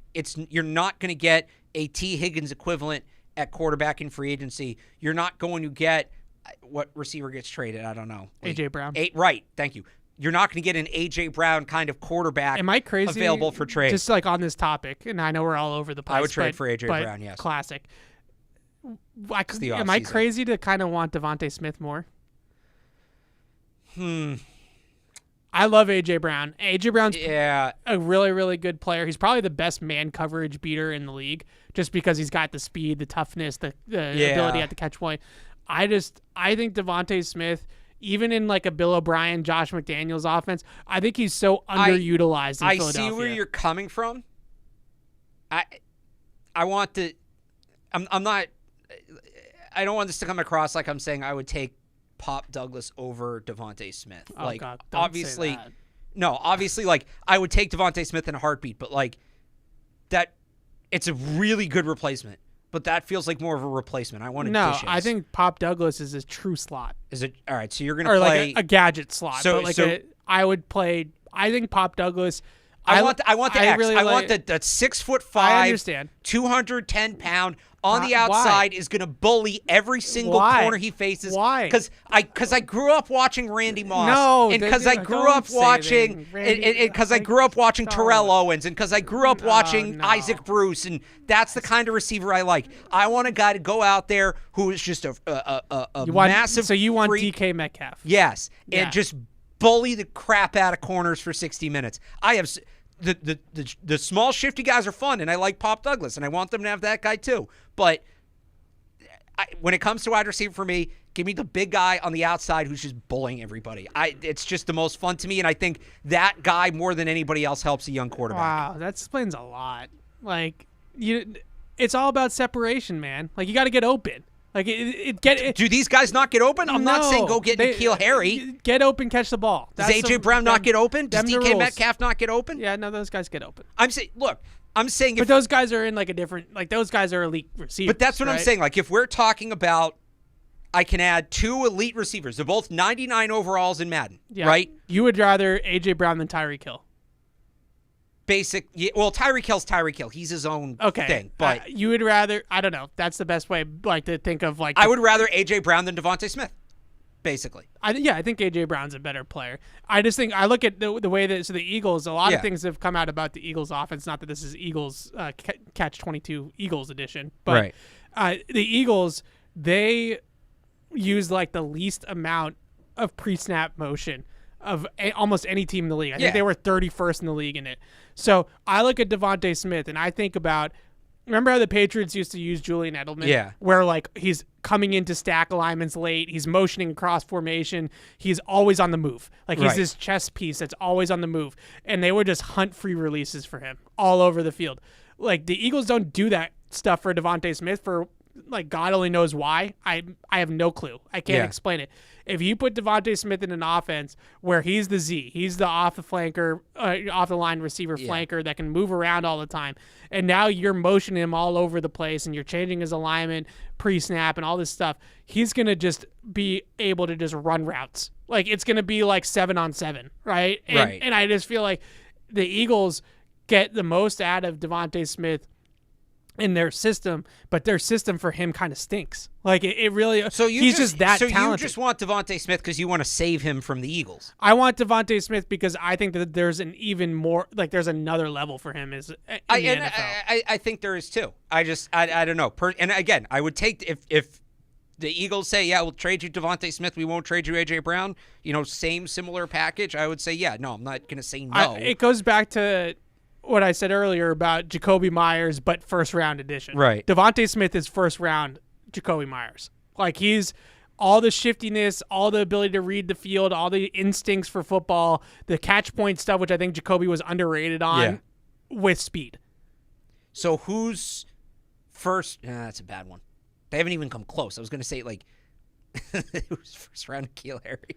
But, like, you get what I'm saying. Like, but that's the problem, right? Is that they've never gone, like, Tyquan Thornton is a burner. I was going to say who's first round Tyquan Thornton. It's a field DK Metcalf, right? He's a field stretcher, like, he's his own thing. And that's not the kind of player I'm saying. N'Keal Harry is your guy. Like, let's just bully people on the outside. But no, because I want a guy that can run a complete route tree. I want a good version of that player. Yeah, but that's the guy. A good version of that player is the guy that they've been chasing. Right. Like, they Chad Jackson, N'Keal Harry, like, that's the guy. So I guess what I'm saying is I have no problem with them chasing that guy. Just figure it out. Oh, God. But then again, I've also said I would love Xavier Worthy, who is very Devontae Smith-ish. That's why I like Xavier Worthy a lot. Look, at the end of the day, I want a good receiver. Xavier Worthy stinks because he's, like, trapped in that you're definitely not taking him at 3, and I don't think he's making it to 34. So you're kind of trapped with that. No, because I think he might be like a late 20s guy. You might be able to move up and get him. Yeah, I feel like I have to see it to believe it that they're going to operate differently in terms of moving up the draft board. All right, but just for the sake of, if we're having the conversation when we have it, I think Xavier Worthy, he's going to be in that same range as Brian Thomas. Yeah. Where, you're right, I don't think you get him at 34. Can you get up to 26, 27, 28 and maybe get one of those guys? Yeah, I think that's, there's a world where they can have both, either Drake May or Jane Daniels and Xavier Worthy or Brian Thomas. I think that's a very realistic conversation. I like that. All right, Zach, let's get back to the phones. Zach is in California. What's up, Zach? What's up, Zach? Zach, going once. I left him on hold too long. All right, Nacho is in Connecticut, I would assume. What's up, Nacho? Hello? Nacho. You guys know how this works. We talked. All right, I'm going to cut you off before the tone comes. Yeah, thank you. A couple of emails here. Okay. One email, this is a long one, so I'm just going to kind of sift through it. The Oregon combo. Oh, boy. Bo Nix and Troy Franklin. Oh, boy. I don't think that one's weird because both those guys are kind of projected to go around the same range of the draft. Yeah, so you're not taking either one of them early. My comps for those two guys. Is Troy Franklin Tyquan Thornton? Yeah. He might be a little better, but similar. It's Mac Jones and Tyquan Thornton. Yeah, it's not that far off. You're right. And look, and I even said this at the time because I liked Tyquan Thornton in that draft. I don't like him I don't like where the Patriots took him or the role they took him for. Yeah. Right? Is Troy Franklin worth a top 100 pick? Yes. Yep. Let some other team figure Troy Franklin out. The Patriots don't need to try to figure Troy Franklin out. Yeah, at that point, if you think you can figure that guy out, just fix Tyquan. Watching him just while watching Knicks. Yeah. You can't the frame, the one track speed, right? Like he's just a field stretching, rail thin receiver. And you can't take time. Like there's obviously other examples that are of guys that have succeeded, but frankly, in that body type, it's not a long list. Like guys your guy Devonta Smith. Yeah, but Devonta Smith plays differently than those guys. Like the guys that are 6'3", 180, soaking wet, like Tyquan Thornton that succeeded in the league. Not a very long list. Like the guys that have succeeded at that size, like that weight, are like either Devonta Smith, or like probably the closest one's like a Deshaun Jackson. Right. But Deshaun Jackson was so much shiftier. He also played and fluid and like just had so much better body control. I mean, I don't want to feel this old, but he played like 10 years ago. Yeah. I mean, I know he retired like 2 years ago, but when he was, good. Yeah, I don't hate Troy Franklin as a player. Let somebody else figure him out. So yeah, the email did say trade down and then, try to position yourself for the Oregon double dip. So I don't know how that would work. Yeah, regardless of all that. But you'd have to make a couple trades. But So the other part of this email is that he's disappointed, and this is Josh in Turner Falls. Where's Turner Falls? I grew up here. I don't even know. I think it's probably Western Mass, right? Yeah, probably. Yeah, Northwest Massachusetts. You drive right through Western Mass to go to Ithaca College. Well, that's the furthest west of Worcester I've ever been, is driving to Ithaca. It's the home of Red Sox legend Rico Borgona. No idea who that is. Don't worry, I didn't think you would. He says he's disappointed, and this is Josh speaking. Yeah. He's disappointed the Patriots don't need defense because he loves Jerod Verse from Florida State. Dude, there's so many players in this draft that I'm like, so Jerod Verse is one. Dallas Turner's another picking this high. Cameron Kitchens from Miami's really the one, though. Like, I look at Cameron Kitchens, his safety. Right? Yeah. Modern Devin McCourty. Yeah. Like, he's a little bit bigger. He's got some more box. Like, you put that guy on the back end of your defense, and you don't have to worry about a thing. He's highly instinctive. He's very smart. He can cover a ton of ground. Like, he's going to be a Falcon, right? Bill goes to Falcons. Yeah. This guy's going to be a Falcon. They're going to put him next to Jesse Bates, and that's Devin McCourty and Patrick Chung right there. I really wish we could talk about Cameron Kitchens as a Patriot because, boy, is he fun to watch. Boy, does he do some of the things they need done on that defense. But, I mean, he's going to be a first-round pick. If not, he'll be top 50 for sure. He'll probably end up a first-round pick. They just can't afford to take a safety in that spot. 4 or 5 years from now when he's a free agent, I'll be pounding the table for Cameron Kitchens. So Jerod Verse is a fun player. Like, Jerod Verse, really violent, fun player. angry, just explosive upper body. Yeah. I think that big dude. Who is the guy the Raiders drafted last year for some reason? It's escaping me. The first round guy, edge rusher. I can't remember. It'll come to me in a second, or you can look it up. I'm looking it up. He's like if that guy. Tyree Wilson. Tyree Wilson. Yeah. He's like if Tyree Wilson had a get off. Right? Like that guy had first step explosiveness and the power, and like that was the thing about Tyree Wilson, why he hasn't, and he had a horrible rookie year with the Raiders, is because he's got lead feet. Like he's got no quickness. But he just was like the Hulk and would just like throw people to the ground. That works in college. Jerod Verse has like a motor and the Hulk power, but he also got it. This edge class is so fun. Dallas Turner, Latu Latu, Verse, Chop Robinson, Braylon Trice. Chop Robinson's just a great name.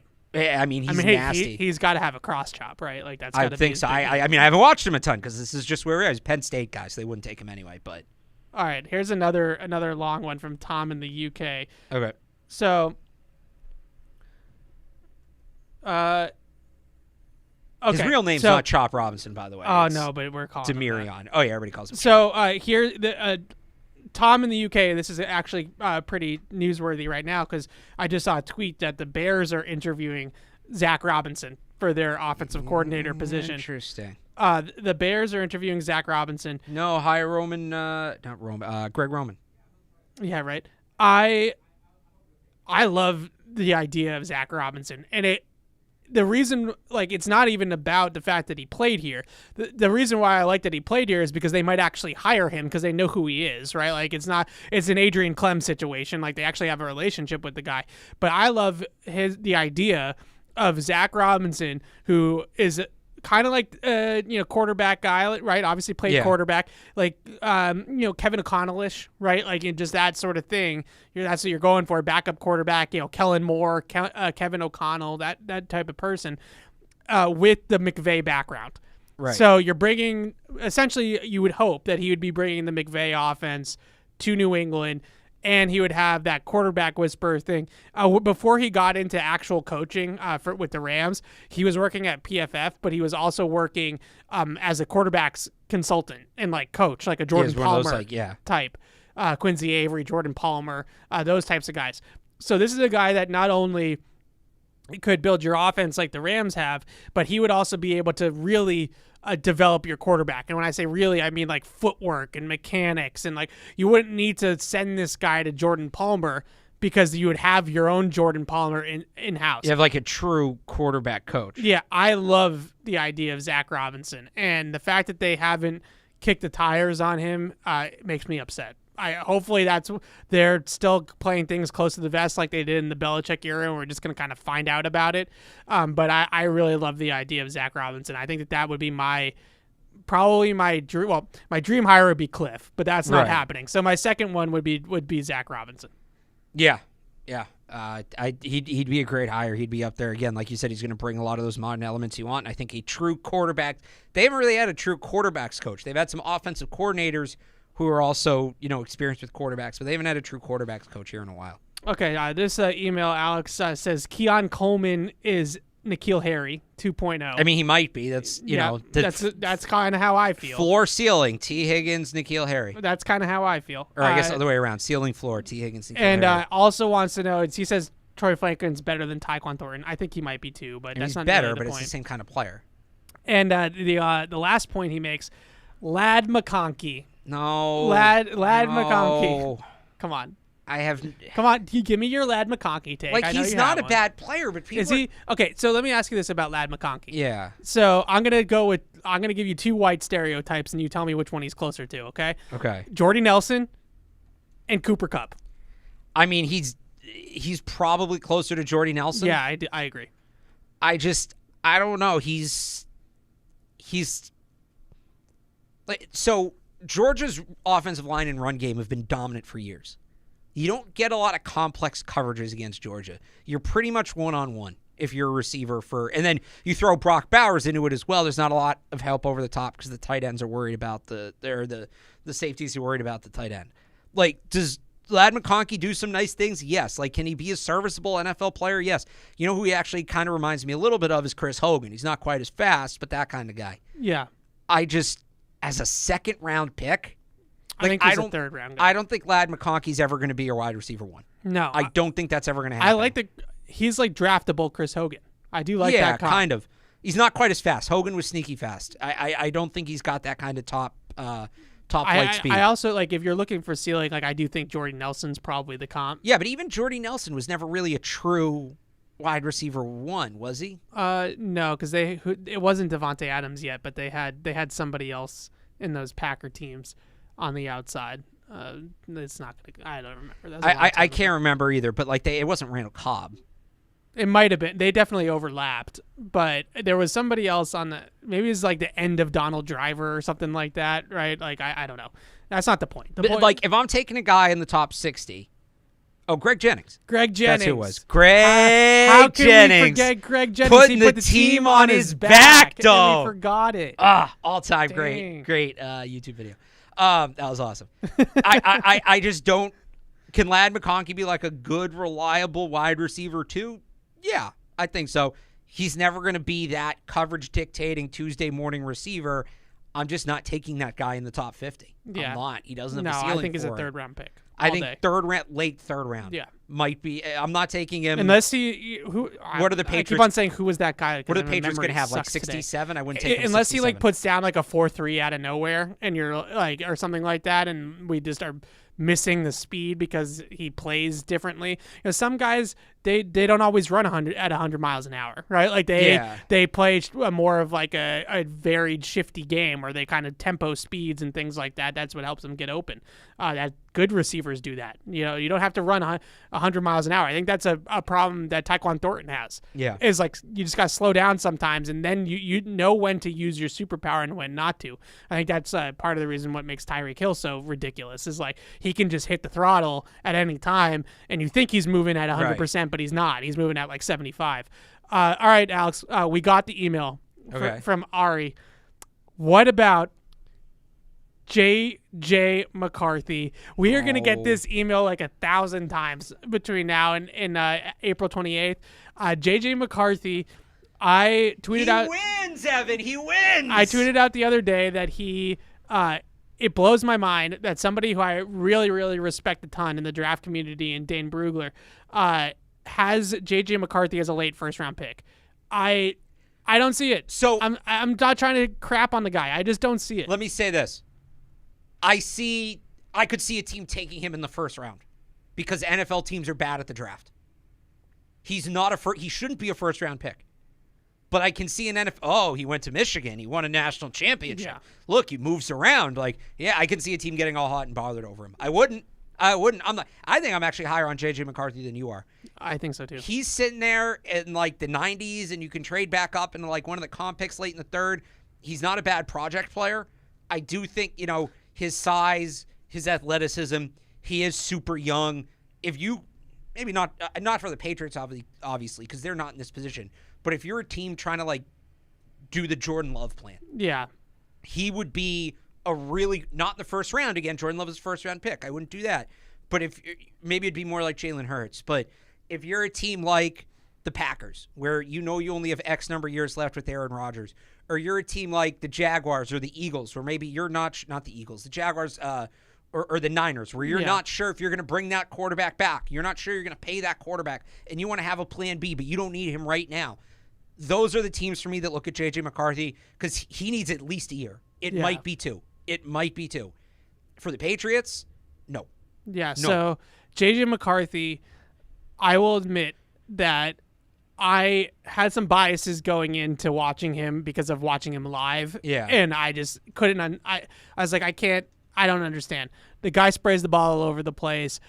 He has one pitch. It's a 99-mile-an-hour fastball, which bugs me more than it bugs other people. I understand that. I would need a quarterback that can throw multiple types of pitches. You need a touch pass. If you have a guy that's crossing over the middle of the field on mesh and he's 8 yards away from you, I don't want you to throw it through him. I want you to lead him and put it softly, pillowy on his hands. I think that was one of the most underrated aspects of Tom Brady's arm talent, is that he could throw it through the door or he could throw a nice pillowy touch pass. Yeah. That just looked like the receiver just had no effort to have to catch it. That's my kind of guy.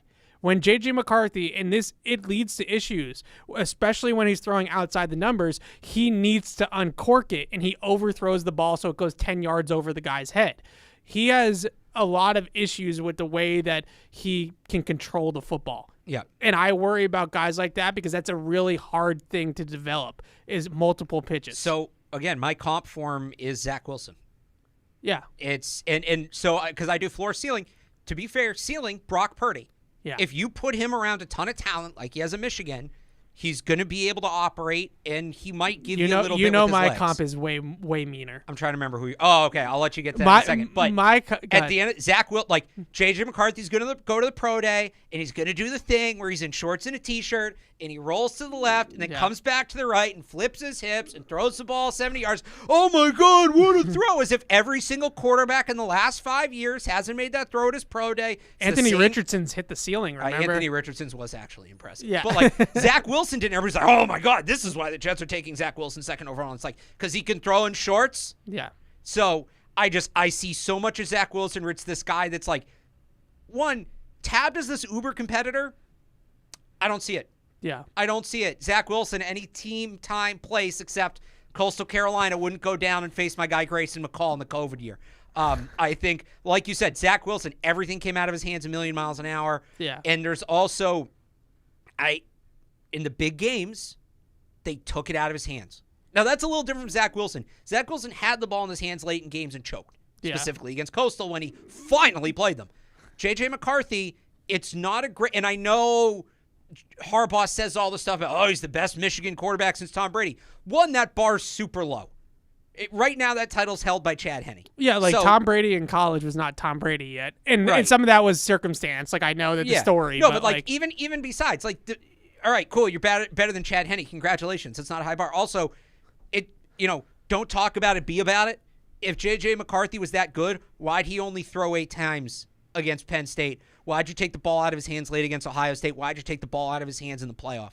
Like, Yeah. Harbaugh, well, I guess Harbaugh. He's a really good The Ohio fit. State game, Harbaugh wasn't calling, but. Yeah, he's a really good fit, and I'll give my comp in a second, but he's a really good fit if you run like a downhill power run game where all he's got to do is throw off of like play action and moving pockets, right? You know, it's kind of Shanahan-y. Like every quarterback could fit in the Shanahan scheme. So I hate saying like, oh, just put him with Kyle Shanahan. Like, yeah, everybody's gonna look, decent if you're worth a damn in the league. Like Sam Darnold looked good in the preseason playing in the 49ers offense.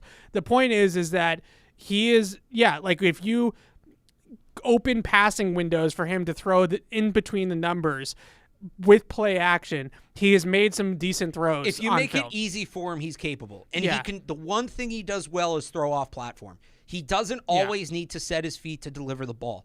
So, if you're rolling him out a ton and you have guys that can. You talk about Roman Wilson, his ability to create after the catch. Right. You know how I feel about Blake Corum. Donovan Edwards went back to school, so you only have to hear me talk about one of them for the next 4 months. The one that's going to go year. higher. Like, no, That's true. we're not doing this. Some people thought they might go back to back. Some people had them as RBs 2 and 3. But I just for what the Patriots need, you couldn't be further of a fit. So for what the Patriots can I give your comp because I remember who it is. I'm excited about my it. mean comp for JJ McCarthy, Mitchell Trubisky. And people are going to hear that are especially the Michigan fans, and the pitchforks are going to come out. Oh, the Michigan Wolverines fans are so protective of JJ McCarthy. The Wolverines are coming out. But here's the thing. If Mitchell Trubisky was drafted as like a day 2 project quarterback, that I'm not saying he would have been like a Hall of Famer. I'm just saying his career and the like reputation that he holds is much different. It would have been like, decent backup quarterback. The problem is that he was drafted 3rd overall ahead of Patrick Mahomes and Deshaun Watson. Deshaun Watson, that's right. Yeah, so like it's a different conversation. Right. So I would take JJ McCarthy in like the middle rounds, not the second. Right. I probably wouldn't take him in the second round. I would take late 3rd. Yeah, is probably where I'd start. Yeah, I would take him in the Fringe middle top rounds 100 prospect and see if he develops into something. Fine. Right. In a lot of ways, I look at him and like, just from like the spot and all that, like Davis Mills-ish, right? Like 3rd, 4th round, got some tools, got some ability. Like, let's see what happens. Oh, I have my Davis Mills comp. No, I'm not saying he's playing style-wise. No, I'm I know, just but saying, he's got enough physical tools that I understand why people look at J.J. McCarthy and say he could develop into something in the league. I get it. He's got a good arm. He's got mobility. He's got the throw on the run, out of structure stuff like you mentioned is there. But he is extremely, extremely raw and inconsistent right now. So that's just why I'm not touching that type of player in the first round. If you're a first-round pick, you have to be able to do some stuff right out of the gate. Right. And he's so not ready. He's not. All right. So last couple things, and then we got to wrap it up. Somebody emailed in, and we talked about this, touched on it earlier, and we didn't really hash it out. Jerod Mayo. Oops, and of course I just deleted the email. Jerod Mayo yesterday with Steve Burton. His comments. Yes. So he said, and this is the quote, I think directly, it looks right. We are going to draft the best player for a position that is very important, ... You put the pieces together. So a lot of people took this as it could mean anything. It could even be a boat, right? Like, who knows? Like, it could be a receiver. It could be a tackle. Like, it could just mean premium position. But best player at a position that is very important, you put the pieces together. It's hard not to put the pieces together, Jerod, and say you just told us you're taking a quarterback. Except he is a linebacker. Maybe he's taking a linebacker. No, I know. No. Look, it could mean premium position, which off-ball linebacker no longer a premium position, by the way. It could mean premium position, or it could mean tell that to him. It could mean quarterback. Take Jeremiah Trotter. That's kind of where I'm at. Where maybe that is his way of saying premium position, because left tackle is a very important position. Yeah. And I know people are going to cringe at that, but like, is that his way of saying premium? It seems too good to be true that he just told us he's taking a quarterback. Everything else tell me he told us that, but I'm like, did he really just say it? So the difference is that the only argument that I can have that maybe he really was talking quarterback. Yeah. He wants to be different from Bill. Right. And I think that there is going to be a level of transparency that didn't exist in the Belichick era. If you look at other teams, maybe their head coach of the team is not coming out and saying, we're taking a quarterback this year at the top of the draft. But these vague insinuations, like, was anybody confused about what Carolina did last year. Did anybody think that Carolina was not taking a quarterback at 1 overall? Like, take Bryce Young and C.J. Stroud out of it. Just like everyone knew that Carolina was taking a quarterback. I don't think Carolina hid the fact that they were taking a quarterback. Now, they were 1, so they had no competition. So I get that. Like, telling people at 3, well, now if like somebody wants one of them, they could jump you, yada, yada, yada. 2, I don't think there was any debate for Houston, which is probably more of a think that we are not used to that this being us, right? Right. But the point is that I think a lot of teams are a little bit more forward with the fact that, we're in the quarterback market. Well, we're the other taking thing a quarterback. is, even if you want to be more forward, if you're picking even as high as like 7th, 8th, 9th, you can't really be because you don't know what the board's going to look like. Right. So some of it, I think, is Mayo being more transparent. The other thing is it's just easier to say that when you're picking 3rd in a draft with 3 quarterbacks. Yeah. If there were 2 quarterbacks, let's say Jane Daniels wasn't here, or Drake May wasn't, or Caleb Williams didn't come out, right? Maybe he doesn't say that. Maybe because you don't know who's going to be on the board there. It's easier to just positioning aside, whoever's making the pick, positioning aside, it's easier to say that when you're picking in the top 3. All right. As we wrap it up, let's wrap it up on this. As of today, January 18th, because we talked a lot about, obviously, for good reason, Bill, Jerod Mayo, the coaching staff, the front office, Julius Caesar, which it is at 2. That is from Julius Caesar, by the way. Yeah, Patty. no, nobody was doubting that. It's just weird you don't think he's a poet. All right, fine. I'll give you the poet thing, but you don't have to give it to me. It's just a historical fact. Dude, Brute. That's like, fine, I'll give it to you. It's January 18th. It's not like January you don't get credit 18th. for that. Alex Barth, which quarterback are you taking? I mean, do I get Caleb Williams or is he off the board? Like, let's assume Caleb Williams is 1-1. So it's May Daniels, basically, is what you're asking me. Yep. Or mystery box. So Joe Milton. People are gonna think I want them to take Joe Milton in the first, based on how much I talk about. Because this is just a fun. This prospect. is all the question that I get. Yeah. I don't know about you, but no, it's always, I get it a which lot. One do you want? Which one do you still, want? Which one do you want? Like January 18th, I'm still slightly Jane Daniels, just because I think if you find a way to unlock his athleticism, you're talking about a perennial MVP candidate. Yeah, and that excites me. Yep. Now that's fair. If you want it here's where I'm at. You can make an argument for Drake May, and I'm not necessarily going to say you're wrong. It's a flavor thing at this point. I need more information. I'm very lightly Jaden Daniels, again, because that athleticism thing. I know classic me, I won't nail down a take, but it's flavored. They're different. I think they're both good. There's strong cases for both. It's just what do you value? It's like the wide receiver thing we were talking about. I would take Devontae Smith, such certainly. A you answer. I tried to pin you down and get you to. I said Jaden Daniels. Yeah, I know, but you're just if this, that, the other thing. No, I'm just explaining it. I would take Jaden Daniels. If Jaden Daniels and Drake May were both on the board, I would take Jaden Daniels. But if I were in the draft room and the 9 other people said Drake May, I would say, yeah, all right. I wouldn't necessarily put up that much of a fight about it. So I have a cop-out answer, too. Oh, boy. Okay. If we're running it back with Bill O'Brien, Josh McDaniels, well, all right, that's obviously a part. So I'm going Drake May. I'm assuming you're getting the coordinator for the quarterback. If you're running back the Patriots system, then Drake May. The one thing I really like about Drake May is that he's really, really good throwing to the middle of the field. Yeah. He's probably the best at layering throws, hitting seam shots, manipulating coverage in the middle of the field. He has a really good control of the middle of the field, which is rare for a college quarterback. Most college quarterbacks are deep ball and then athleticism, right? That's sort of their thing. If it's that, I'm going Drake May. If they're going to go outside the box and be creative and actually be different for once, then Jaden Daniels is my favorite quarterback out of this group, just in terms of watching the guy. I just like watching him the most. So there's my cop-out answer. I mean, but it's fair. We don't know who's calling the offense. That matters. That's a part of the conversation. All right. I know we left a couple of callers on hold. PU is about to start right now at noon, so they'll take your call on Patriots Unfiltered. Alex and I will be back next week, same time, same place, for another episode of Senior Bowl Catch-22. Preview, right? Senior Bowl Preview. Yep. And I will be in Mobile, so we'll talk to you guys then. Thank you for downloading this podcast. Subscribe on Apple, Google Play, and everywhere else you listen. Like the show? Please rate and review us. Listener comments and ratings help keep us high in the podcast rankings so new listeners can find us. Be sure to check patriots.com for more news and more podcasts.